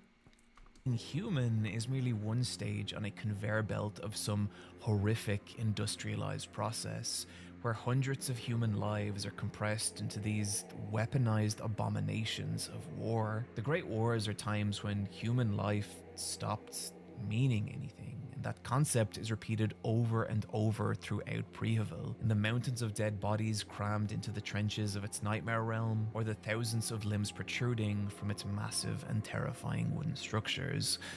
One of the first things you do in the game is step through a dreamlike tunnel of suitcases, which is likely a reference to the abandoned luggage of Jewish people who perished during World War II. People who packed these cases with hopes of a better life, only to disappear into the industrialized murder of the concentration camps. It's horror on a scale that's genuinely unfathomable today, but this is the horror of Priaville, and it is that world that our characters arrive into, and the backdrop upon which the events of the game unfold. So far, we've talked about two of the big changes to Termina, its more open structure and its setting. But there is another, and this one is not concerned with space, but time. I want to take you through an early run I made in Termina, in which I immediately acted the bollocks and attacked one of the other train passengers. This locks you into a route where you are captured by the other survivors and imprisoned aboard the train, and there you shall remain for the rest of the run. Aside from urinating yourself, very little happens over the course of this run. You see the odd strange thing and are occasionally visited by Olivia, who seems nice, but that's about it. But what's interesting is the very particular viewpoint this route gives you of Termina's most dramatically different new system. So the game is punishing you for attacking an innocent citizen, I guess. And it even has an entire scene of interacting with other characters while you are being punished. and you piss and shit on yourself. And again, it's trying to be very realistic with all the options, with all the descriptions, because you need to be able to stomach all of that, and those are the consequences of your actions. You attacked an innocent character, you got arrested, and you get fucked. This is what happens. Pretty interesting. The first game also had these things, but they were happened way too randomly, so the punishment was almost never fair.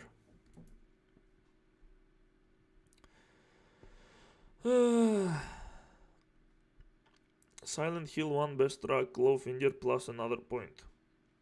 Yeah, I mean, he's into horror stuff, so you should expect Silent Hill music or from other horror games. He could have told everything in 6 minutes instead of 1.5 hours. I mean, he's not just going to analyze the mechanics of the game. He's going to tell an entire story that happens throughout the entirety of the game, and I'm probably going to stop at some point because I might want to play the game and I don't want to get spoiled. Why do these video essays sound so similar to one another? I have no clue, dude. Are they being produced in a factory? Yeah, they do sound similar though. Maybe because they are using AI. Smug. What the fuck? Look guys, my video is super deep. I'm making reference to the World Wars and the Holocaust in my video game review. I mean, I think he's just doing references to these things because those are themes of the human destruction of humanity throughout the game, I believe. I don't know, we'll see. I think this might be an interesting game to play. I don't know if I can stream it normally unless it has a sensor mode for streaming, because it has lots of it has dicks, it has nudity, it has rape scenes, it has well, I mean, not like actual rape scenes, it's like these character models, but still. Will he shut the fuck up? Okay, so Andrew must have had a bad day. What happened? Sebi, perhaps we treated you too harshly. Whoa, who will rape the character in a wheelchair? Why is that a question, dude? I also gave him points for fear jokes and Clawfinger track. We are in the same time zone, I just noticed. That's cool. I mean, if you are European, it makes sense. Are you saying it to me? And how did you know? I mean, if you are a Russian, you are 1 hour away, I guess, kind of. Mods exist for censor. Okay, cool. I can use a mod and play the game. If you guys want me to. I mean, being judgmental. Okay. Okay, give me a moment. I'll be right back.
Exact same time here. After struggling in futility, you will be given the option to rest, at which point your character will fall asleep and you'll be brought to the Tower of Termina, a dreamlike location which serves as a kind of checkpoint where you'll be able to level up your abilities, save your game, and Whoa. serves as a kind of checkpoint where you'll be able to level up your abilities. What the fuck is all of that? That's an insanely huge steel tree that did not exist in the first game. Holy shit. Okay, that might be interesting. Abilities, save your game, and view a list of the train passengers who are still alive. Train passengers. So those are people that came with you with a train to this city or something? Interesting character design, honestly. They look pretty unique.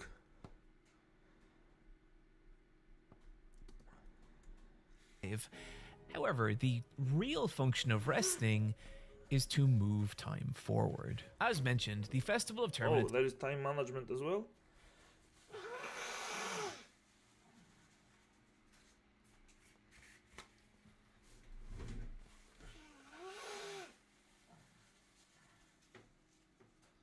Okay.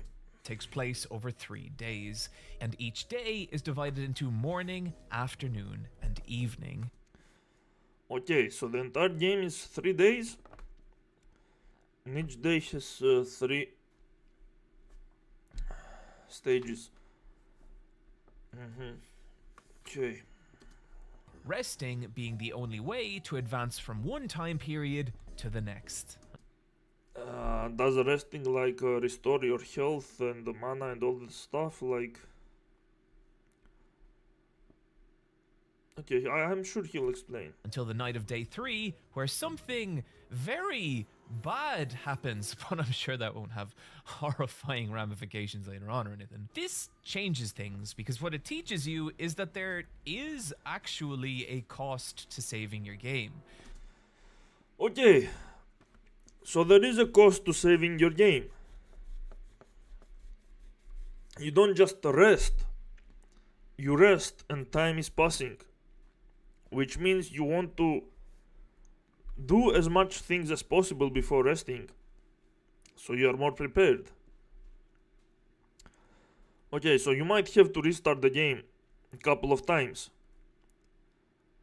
until you finally get a good run, until you understand everything that you need to do before progressing. Okay, that's not necessarily bad. I mean, it's still based on your management and understanding. That's fine. Time, as now you know that you are limited to 9 saves across your entire run. And suddenly Okay. that free reusable save bed doesn't seem so free or reusable. Okay, so you lied at the beginning of the fucking video, you fucker. Free and reusable. Motherfucker, why did you say that? You should just have mentioned that it doesn't require a coin toss. And that would be it. You lied. There's also an additional cost to advancing time. No, Events of course there is. taking place in your current time period can conclude if you rest, which may cause you to miss scenarios entirely. And we can actually see this on the afternoon of day 2 when something strange occurs.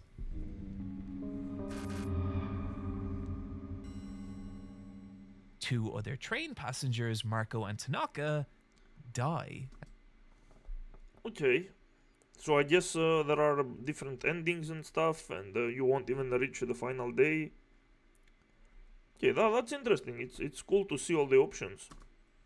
And seeing as we were stewing in our own piss aboard the train, This is your piece, this yellow thing. it means something in the outside world killed them. But what's important Yes, you should expect that. here isn't what that thing specifically was, but the system that allowed it to happen. When you select one of the 8 playable train passengers, Oh, you can select any of them. Oh. Oh, so you can play as the woman in the wheelchair? Wow, that's so weird. In Termina, the remaining 7 characters, as well as the 6 non-selectable train passengers, will take on the roles of non-player characters, but that doesn't mean that they become inactive in this world. Rather, Okay. each non-player character has their own story, route, and schedule that actually unfolds over the course of the 3 days. Okay, this is interesting because even if you lose, even if you die, you might want to select a different character to see what their story is about, what different skills they have, how they can manage with all their surroundings. This already sounds interesting enough.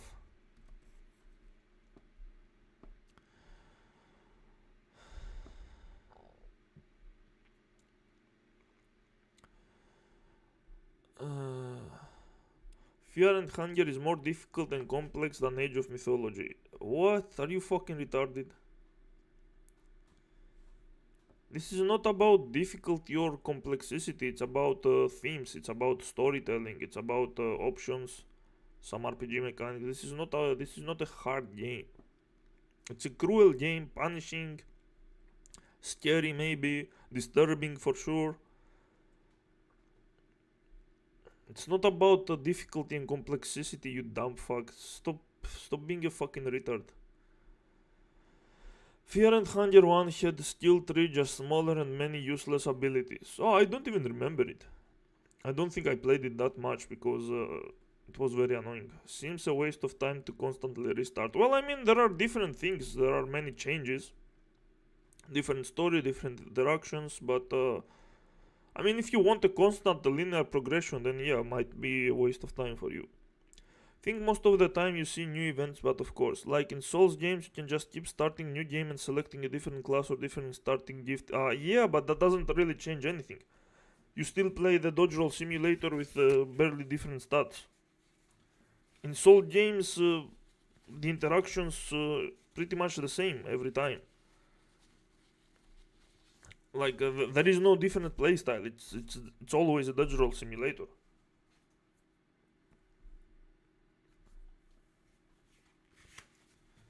In this one, there is an actual story. There are multiple interactions. Like you can hit a child, you can attack a child at the beginning of the game. That's not something you can do at any point in any Souls game.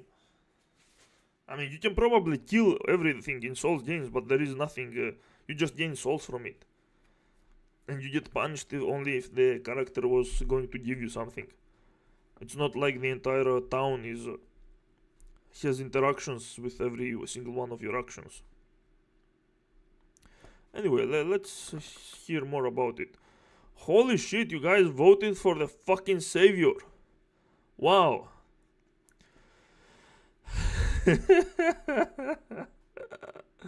I mean, you'll get it for sure if you guys want him so much, but let's watch more. I want to watch until a point that he starts spoiling. I'm already sold into buying the game because it's cheap and I want to stream it. I mean, unless you guys don't want me to. But let's hear some more. Maybe it's more interesting. So, take the morning of day 1. You could follow Karen towards the river, or you could find Bella in the West Bunker, or you could go hang out with Henrik in the Mayor's Mansion. But if you advance time to the afternoon of day 1, each of these characters' routes will progress and they will be no longer in their previous location. I could add a horrifying asterisk to that statement, but I'm not gonna. This system is so intricate that you can actually map out different characters' routes across the 3 days. And it's when you do this that you start getting a feeling for the depth of Termina.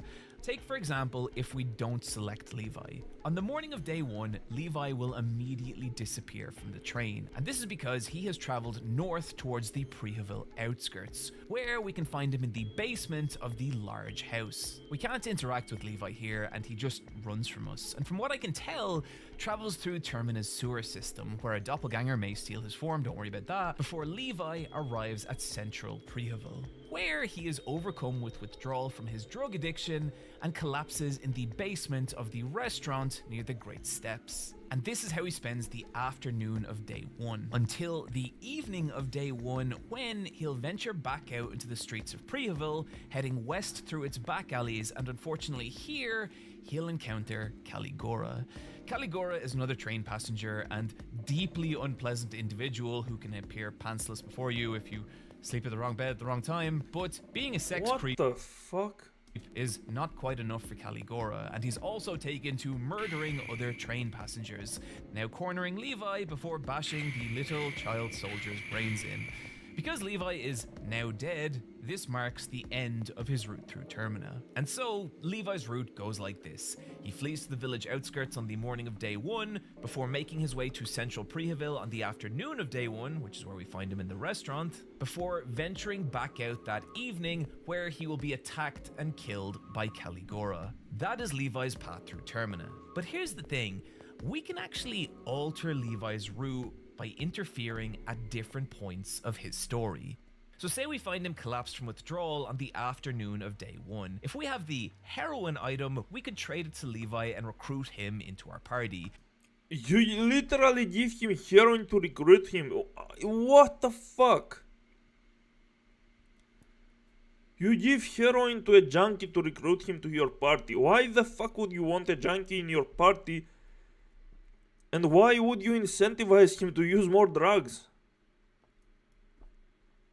This game is insane, dude. It just fucks up with you. Sometimes the cruelty, when it's overdone, it sounds stupid and laughable. At least to me. Maybe if you get to know his character and the interactions, maybe it sounds more organic. But that's insane. Like, you want a guy to join you and you give them the very drug that destroys them. Oh.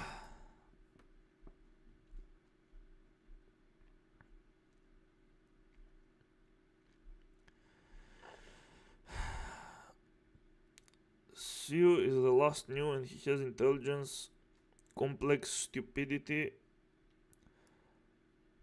which is much more interesting to address. For how long, guys, can we watch Sebi? The viewers are dumb here.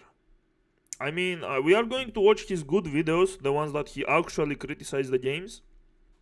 From what I've heard, okay, I'll give him a fair chance, a final fair chance. And we will probably have fun watching his Devil May Cry 3 playthrough, because he's definitely getting spanked there.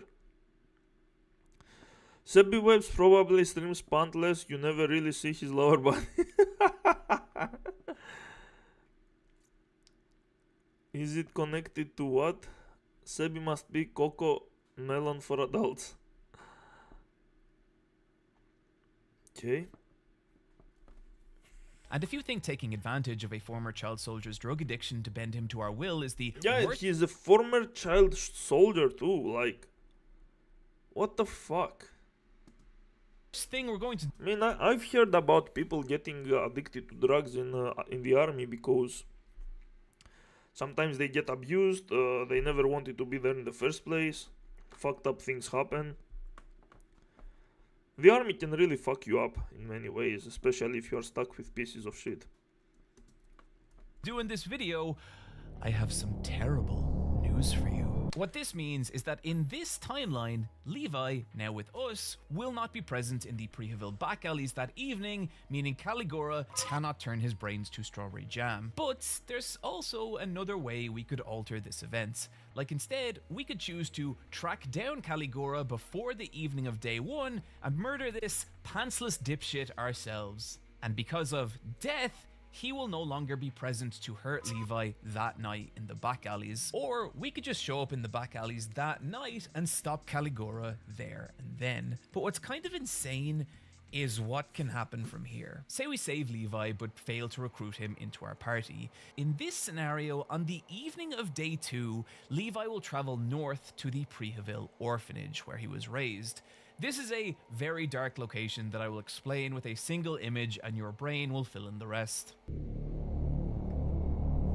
Yeah. What the? By the night of day What the fuck was that? 2, you'll start to hear strange noises throughout Priheville, and may even encounter this horrifying monster with a rifle protruding from its face. This creature is the Weeping Scope, and the Weeping Scope is Levi. See, one troubling aspect of the What? Termina Festival is that insanity tends to cause horrifying monstrification, and whatever Levi encountered in the orphanage, it caused him to transform into this creature. Levi can then, on day 2, travel back out into Priheville as the Weeping Scope and attack train passengers Karen and Marina. And if Karen and Marina happen to be dead, Levi will begin to stalk the player, following them back to the orphanage and even into the rare dimension, making a difficult part of this game far more difficult. This is the kind of cause and effects that can unintentionally wreak havoc on your run. Like, imagine killing Caligora on day 1, completely unaware that you are unleashing a boss enemy into the streets of Priheville on day 2. That's all pretty intricate. You get punished for killing a fucking rapist? That fucking junk is hopeless, dude. The fuck?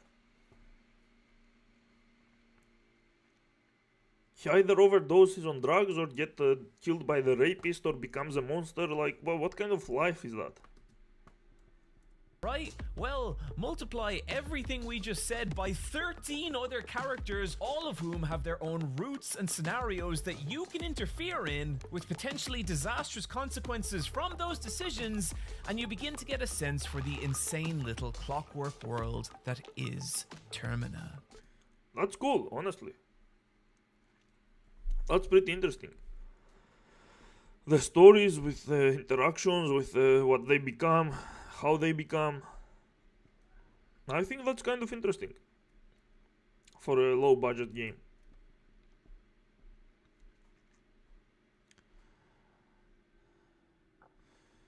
I like Sue and Fear and Hunger, Super Eyepatch Wolves and Fear and Hunger video to entertain myself. The pyramid creature here is the top thing impressive. Pyramid creature? But does he have a black hole between his legs or something? No, he has an actual dick, but it was censored.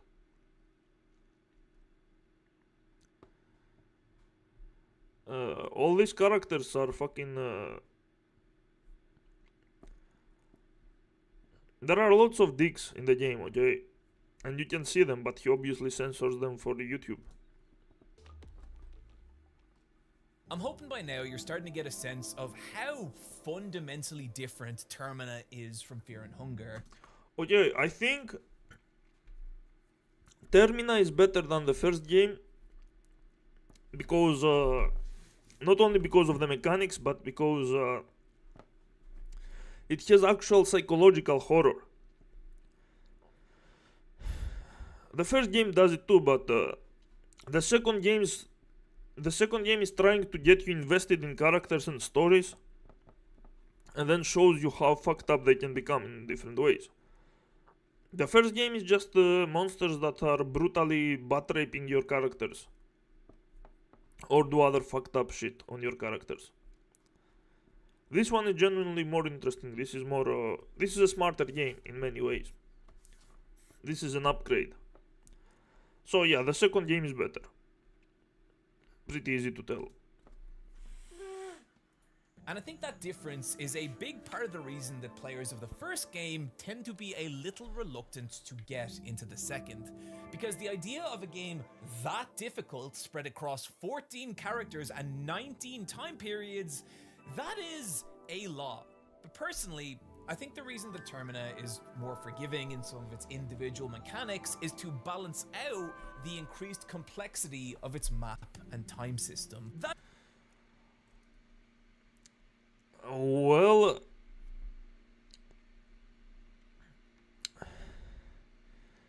forgiving mechanics. The mechanics in the first game are punishing you for no reason.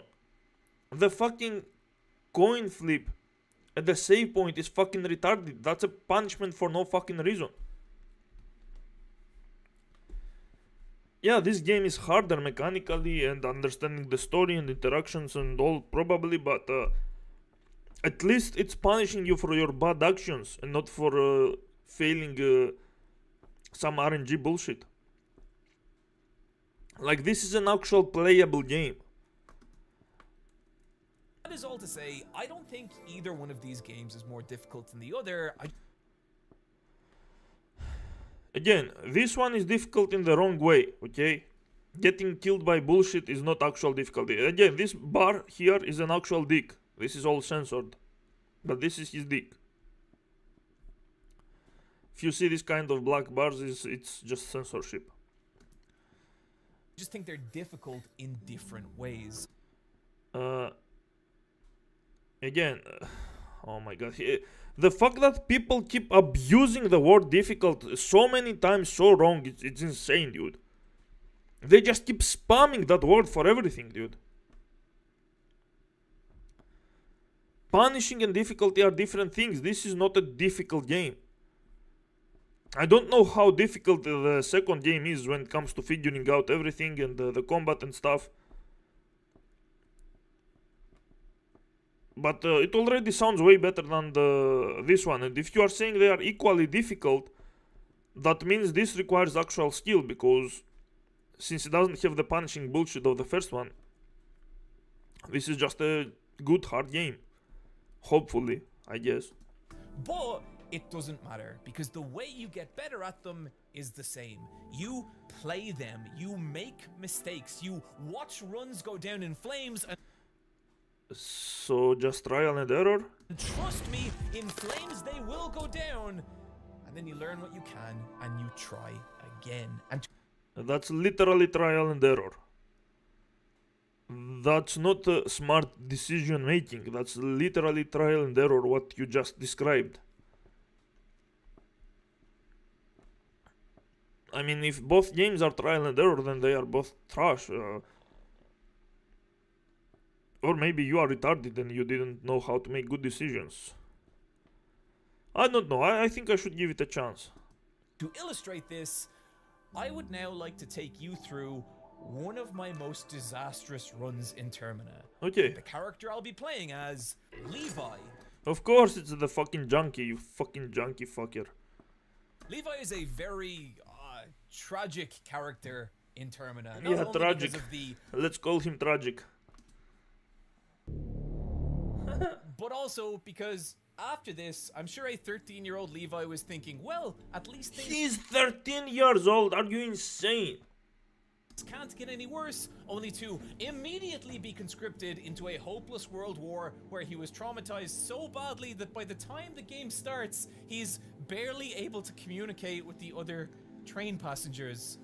And Oh, so, my goal would be simple. I was gonna help this little guy find some resolution and closure, and in doing so, creating a feel-good narrative that I could weave throughout this entire video. And that went poorly. Because of the specific choices I'd made in Levi's character history, my Levi started the game with the slight impediment of being, addicted to heroin. Heroin is a strange item in Termina in that it grants your character a massive buff to all stats, but as soon as it wears off, you enter the withdrawal state and now receive a massive penalty to all stats. yeah, just like real life. The only way to cure withdrawal being to pound another vial. And this is a problem because starting a run in Termina is like being a baby bird leaping out of the nest for the first time, and you're flapping your wings trying to build as much momentum as you can, i.e. gathering resources, weapons, and allies. But unfortunately for me, my baby bird was addicted to heroin. He was so weak that it would take multiple turns to take out a single limb, and so slow that even early game enemies could move first. Both factors that led to me absorbing a massive amount of damage in every fight. And what made this worse? Okay, so the game is like incentivizing you to do heroin to get the stat boosts. He's a junkie and he's meant to be played as a junkie. The game is trying to make it clear to you. Which is pretty fucked up because he's also a 13-year-old. Which also makes sense why he's weak.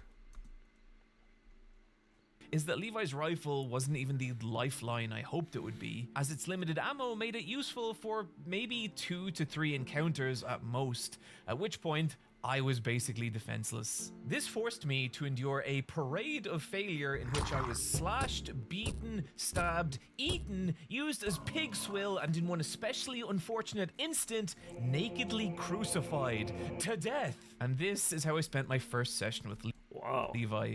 And it was honestly, massively demoralizing. I had beaten fear and hunger on terror and starvation on stream, and yet now, the early game enemies of Termina were making me feel as inept as a Fred Durst guitar solo.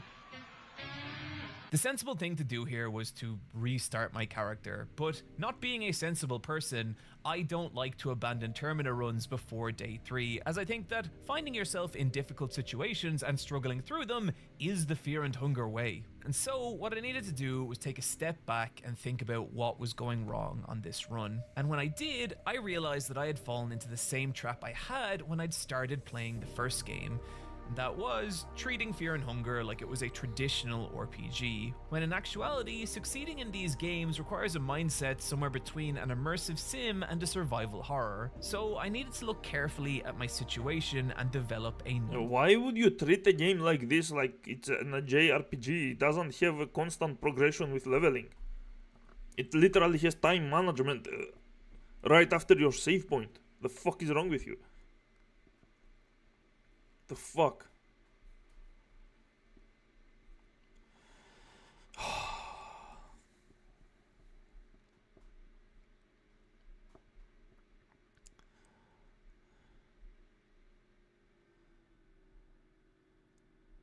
He has no clue what difficulty means, just like Soulstars and Miyazaki. Yeah, it's sad. It's kind of sad that people just keep throwing that word constantly without even understanding. Like, if you tell them to describe what the fuck is difficulty, they will give you a different description. They will describe you what punishing is or something else.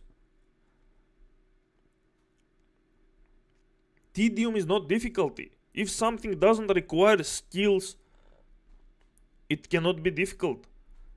The more skill it requires, the more difficult it is. You cannot measure difficulty by stretching health bars or damage or fucking time.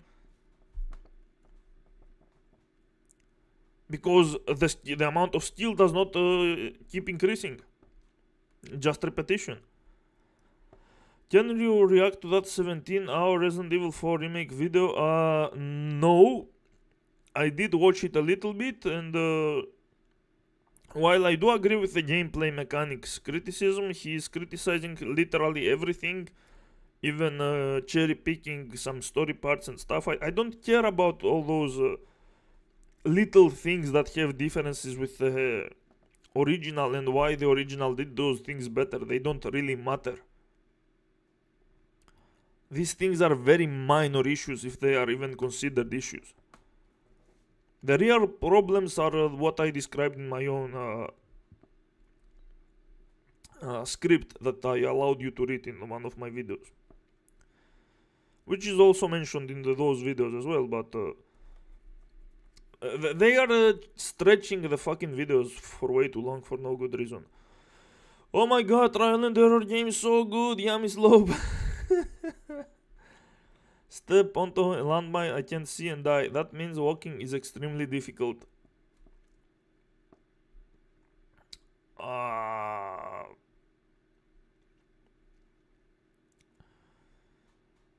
Step on a landmine, I can't see. I mean, if you have a way to sniff out the landmines or a way to strategically move, or like, again, if it requires some kind of skill to walk, then you can say it's extremely difficult. If it's literally stepping to random places and keep dying and respawning until you finally figure out where the landmines are, then that's not difficulty.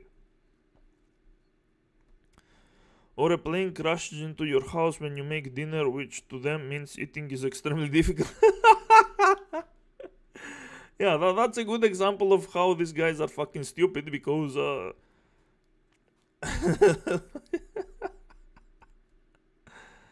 the game has weird obsession with deformed genitals. Even I am not so crazy. Yeah, this game is the most obsessive about deformed genitals and generally disturbing stuff. Of course, he knows the first Final Fantasy's love. Wow! That's a well-balanced poll, bravo. Good job. Approach. My strengths were not much, basically my rifle, and that's about it. But my weaknesses were many, but mainly my withdrawal diminished stats, making combat barely an option. Okay, here's what I understand. This guy needs his heroine to get a massive stat boost so he can deal with his enemies. But since the heroine is getting it stops, the effect of heroine stops at some point, and then you get a debuff which makes you absolute trash. This character is probably strong after you know a few things, so you can inject your drug to fight the enemies that are hard, the ones that you need to fight, and then after it wears off, you can kind of manage the easier ones. Like, this is too much management. This is not a character you should start the game with. There are probably easier characters, because relying on a drug that destroys you, that gives you an instant boost and destroys you afterwards, is it means you need to know where to use it, and there is no way you can know where to use it if this is your first playthrough. Taking both these factors into account, I developed a new approach. I would play Termina like it was Resident Evil 1 and I had just run out of bullets. This meant avoiding combat at all costs and stealthing past enemies as much as possible. You should have done that in the first place, you dumbass. You want to interact with as many things as possible so you can gain information about the game and fight later. Fighting enemies the very moment you see them is going to have unexpected results, just like it does in survival horror games and immersive simulators. Only spending my precious bullets when it was absolutely necessary. This caused a total perspective shift in my playstyle. Really? You are a fucking horror fan, you played the first Fear and Hunger, and you repeated the exact same mistakes that the first timers repeat in those games? That first timers make in those games? Are you stupid? I was now measuring every scenario, constantly weighing up whether I could Why do you keep playing as this character, by the way? by Like, an enemy. you can tell that he's not the character you need to start the game with because of how hard it is to manage his heroin addiction. Me unnoticed, and the potential health loss if they did catch me, versus blasting my way through unscathed but at the cost of my very limited ammunition.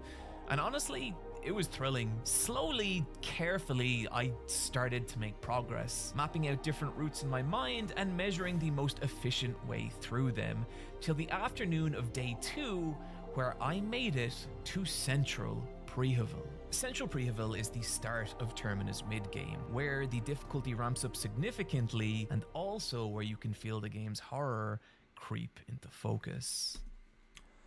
Okay, that's cool, and I think we need to stop it right here, because he's probably going to start spoiling like he did in his first video. A lot of Termina's enemies feel designed to provoke a kind of dread and hopelessness within the player. Cool, okay, I'm willing to try it. I think it's fun. One of the best- I'll try to find a way to make it a stream with the mods and stuff.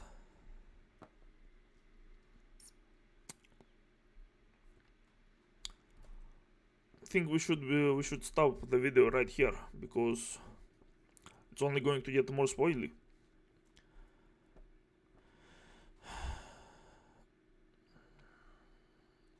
Eco is the only immersive simulator. I mean, there are more immersive simulators, but Eco is definitely one of them.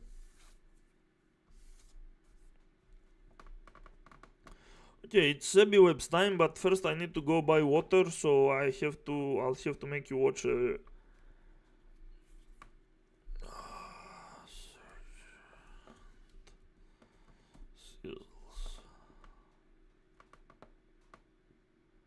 You stupid fuck! Okay, let's go for one of my favorites.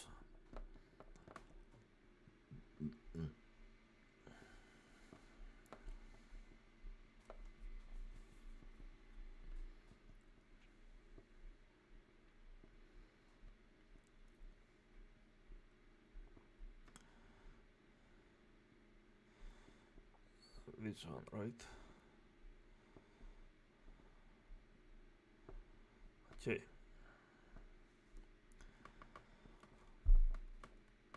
I should be back in like 5 minutes. You guys watch some of this of the golden era of Dota 2. I'll be right back, don't worry. Just buying some water. Those who like and want to play Fear and Hunger, like and want to play Trial and Error. Yeah, I mean, I don't know how much Trial and Error it has. Like, maybe the guy is just stupid. I don't think you just continuously dying like the first game. And even then, there are lots of... I mean, you die a lot in games like Baldur's Gate 3. But you can reload right after. Because you just you have fun seeing what the options do. I'm sure it's going to be fun in Termina as well, especially when the options are so immersive, like they give you an entire torture session. Anyway, you guys watch this cancer. I'll be back. Beans, fuck off! Cottrell, can you stop fucking doing that with the courier, you cunt? Guys, I'm the team leader. You need to respect what I say. Can you get your dick out your mouth and leave speak the properly? fucking game, you piece of shit cunt. I might leave the game if you keep saying this stuff. Yo, please, Please leave the game. Nobody loves you. I beg you. You were never loved in Just your life. abandon. Crawl into a And hole go and hang die yourself somewhere. from a fucking fan. You Africans never listen to the team leaders. You aren't the fucking team leader, Duas. I am, I said at the start, I was the team leader. That doesn't mean you're the team leader. Fucking retard. Yeah, you've been reported. You're gonna stay in fucking low priority, you British fuck. Piece of shit, motherfucker, cock, diesel, shithouse. I hope you die in hell, you piece of shit. Who the fuck gave you the right to be team leader anyway? There is no team leader, it's player play. You need to use your ult. No shit, dude, I was gonna silence Quap and then you tossed me away. Excuse me, sir. It's not good shouting, is it, mate? Disruptor. Dude, shut the fuck up.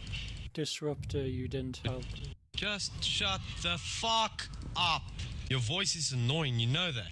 Are you fucking stupid? You fucking downy bitch. Excuse me, Medusa, I am Mint. Oh, go fuck yourself, son. You're a fucking downy. Go cut yourself with a fucking knife. I'm just trying to help. Are you trying to help? You're sending me back to base the whole fucking time. What team leader are you? Of what? You're not my fucking team leader. You're a fucking useless player in Dota. Jesus, dude. If I was close to you now, I would fucking strangle the fucking shit out of you. That's threats. I would strangle the fucking shit out of you, and I will enjoy the last breath you take. And I'll fucking savor it. I will even put it in a fucking bottle. God, dude. Get a brain. No wonder you're on fucking LP. Don't you understand what a Medusa is? It's a hard K. You're a fucking Shen. A Shen should be in the bushes. Excuse me, Medusa. I was talking there. I don't fucking care what you're gonna say now. Listen to me. And now you're feeding. Medusa. I wonder why. Medusa. Because someone is sending me back to base the fucking whole time. I survived because I'm actually good at this game. Shane, where do you fucking live, son? Because I would fucking hit you in the ground so fucking hard, and I will fucking kill you. Oh, Shane, you fucking dying because you think you need more farm than I do. Well, actually, I died because you yeah, didn't dude, help. shut the fuck up. You the wisest motherfucker on the block. Relax and calm down. As team leader, I don't like No, threats. I'm not calm down for a fuck. You're not my team leader for a fuck. I don't know, what's your logic? How the fuck do you think? How the fuck do you think? Tell me how your logic works. Tell me how your logic works here. Fucking tell me. How the fuck do you think? How? Are you even fucking human? Or are you a fucking ape? A fucking monkey. Because I believe you're a fucking monkey here. Dude, I'm just gonna fucking mute you because your voice is irritating the fucking shit out of me. Your life should be non-existent on Earth. It should be non-existent. Cheers. Bye, bitch. Is Void feeding the courier? I needed boots. You didn't go from YouTube! I'm the American here, I run things. You need to be quiet. Yeah, and it's because people like you who join our service that we flippin' have no control in this damn game.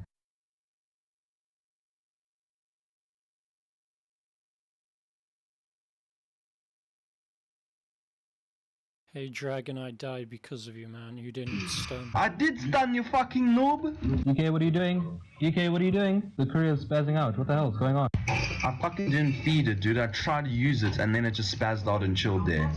I was trying to take it away as well. Hey! Guys, the courier! Who the fuck is feeding the courier? Oh my god, who keeps on doing that, really? Yeah, I know, it's fucked up. I tried moving it away. I'm standing still to do a hook, man. I didn't touch it. Stop fucking around with the courier! One person use it, please. Guys, please. DK, Who the fuck is clicking? No one else touch it. Stop, who the fuck is doing that?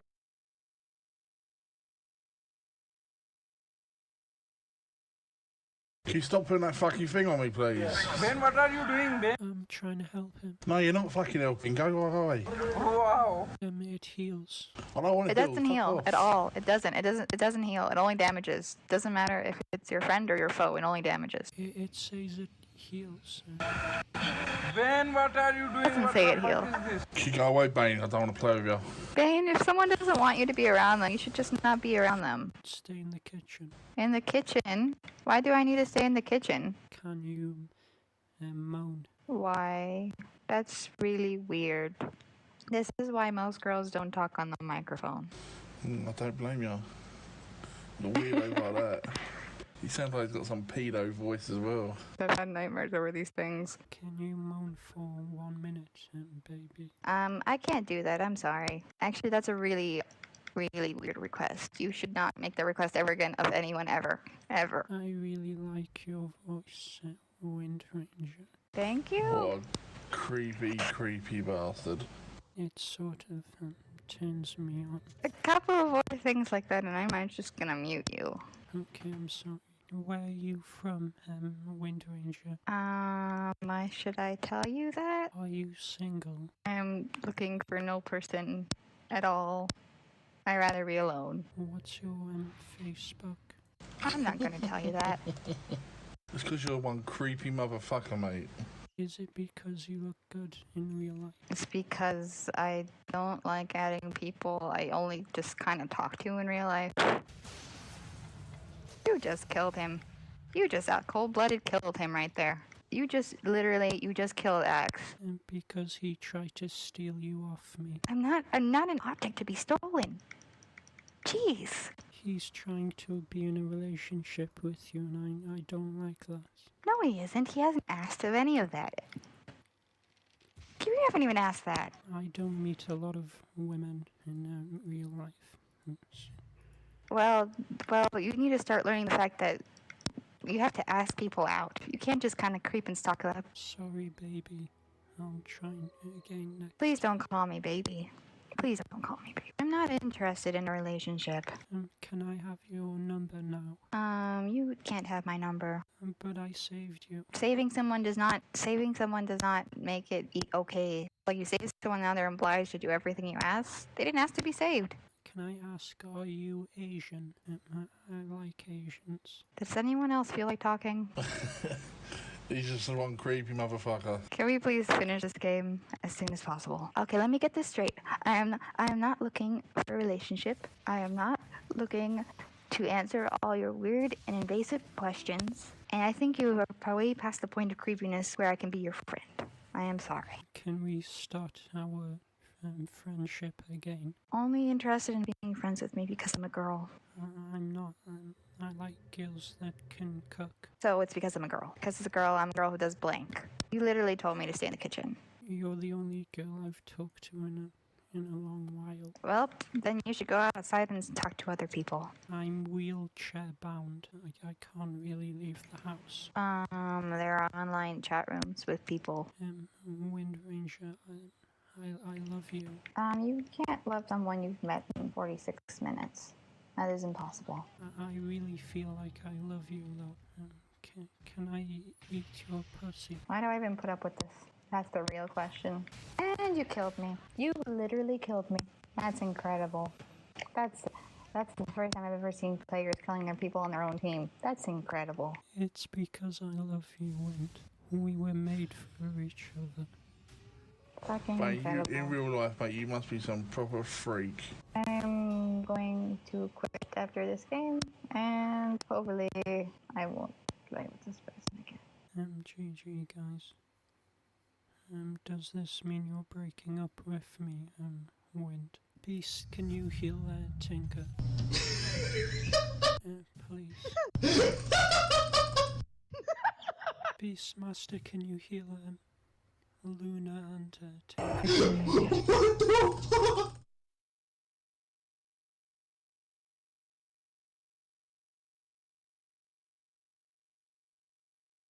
I was stunned, you fucking asshole. You didn't stun them. I can't stun them! Your first spell stuns. No, it heals and damage. Oh my god, Here, read my first spell.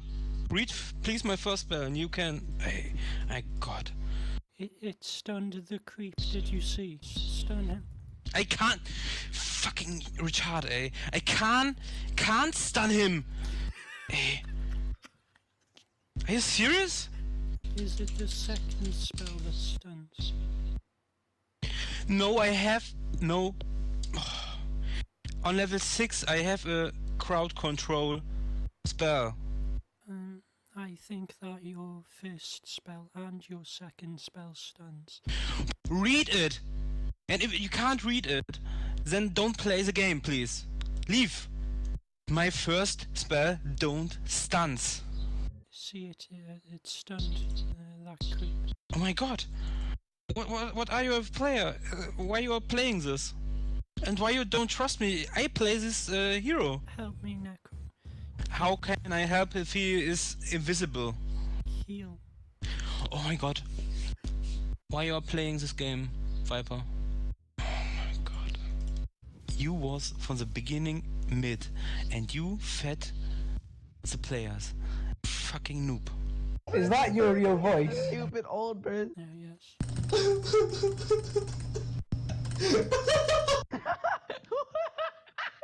What is this shit? Beast, can you heal Tinker? Please. Beastmaster, can you heal Luna and Tinker? Beast, your support. I'm not gonna heal you. Go fuck off. You could have healed me. I can't heal you. What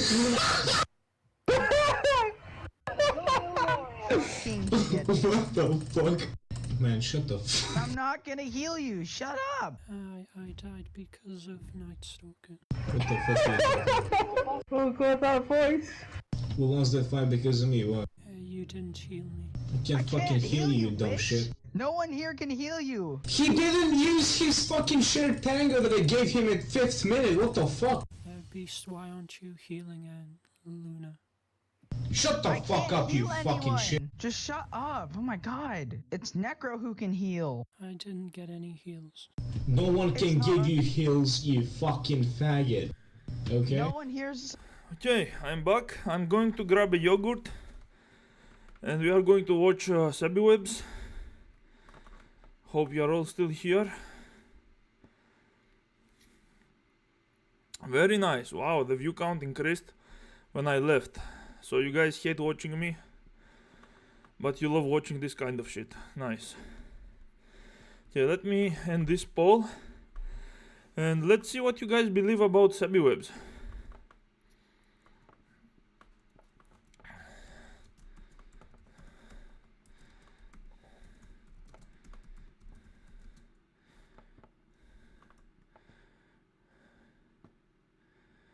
Redeem. No, it's not hard.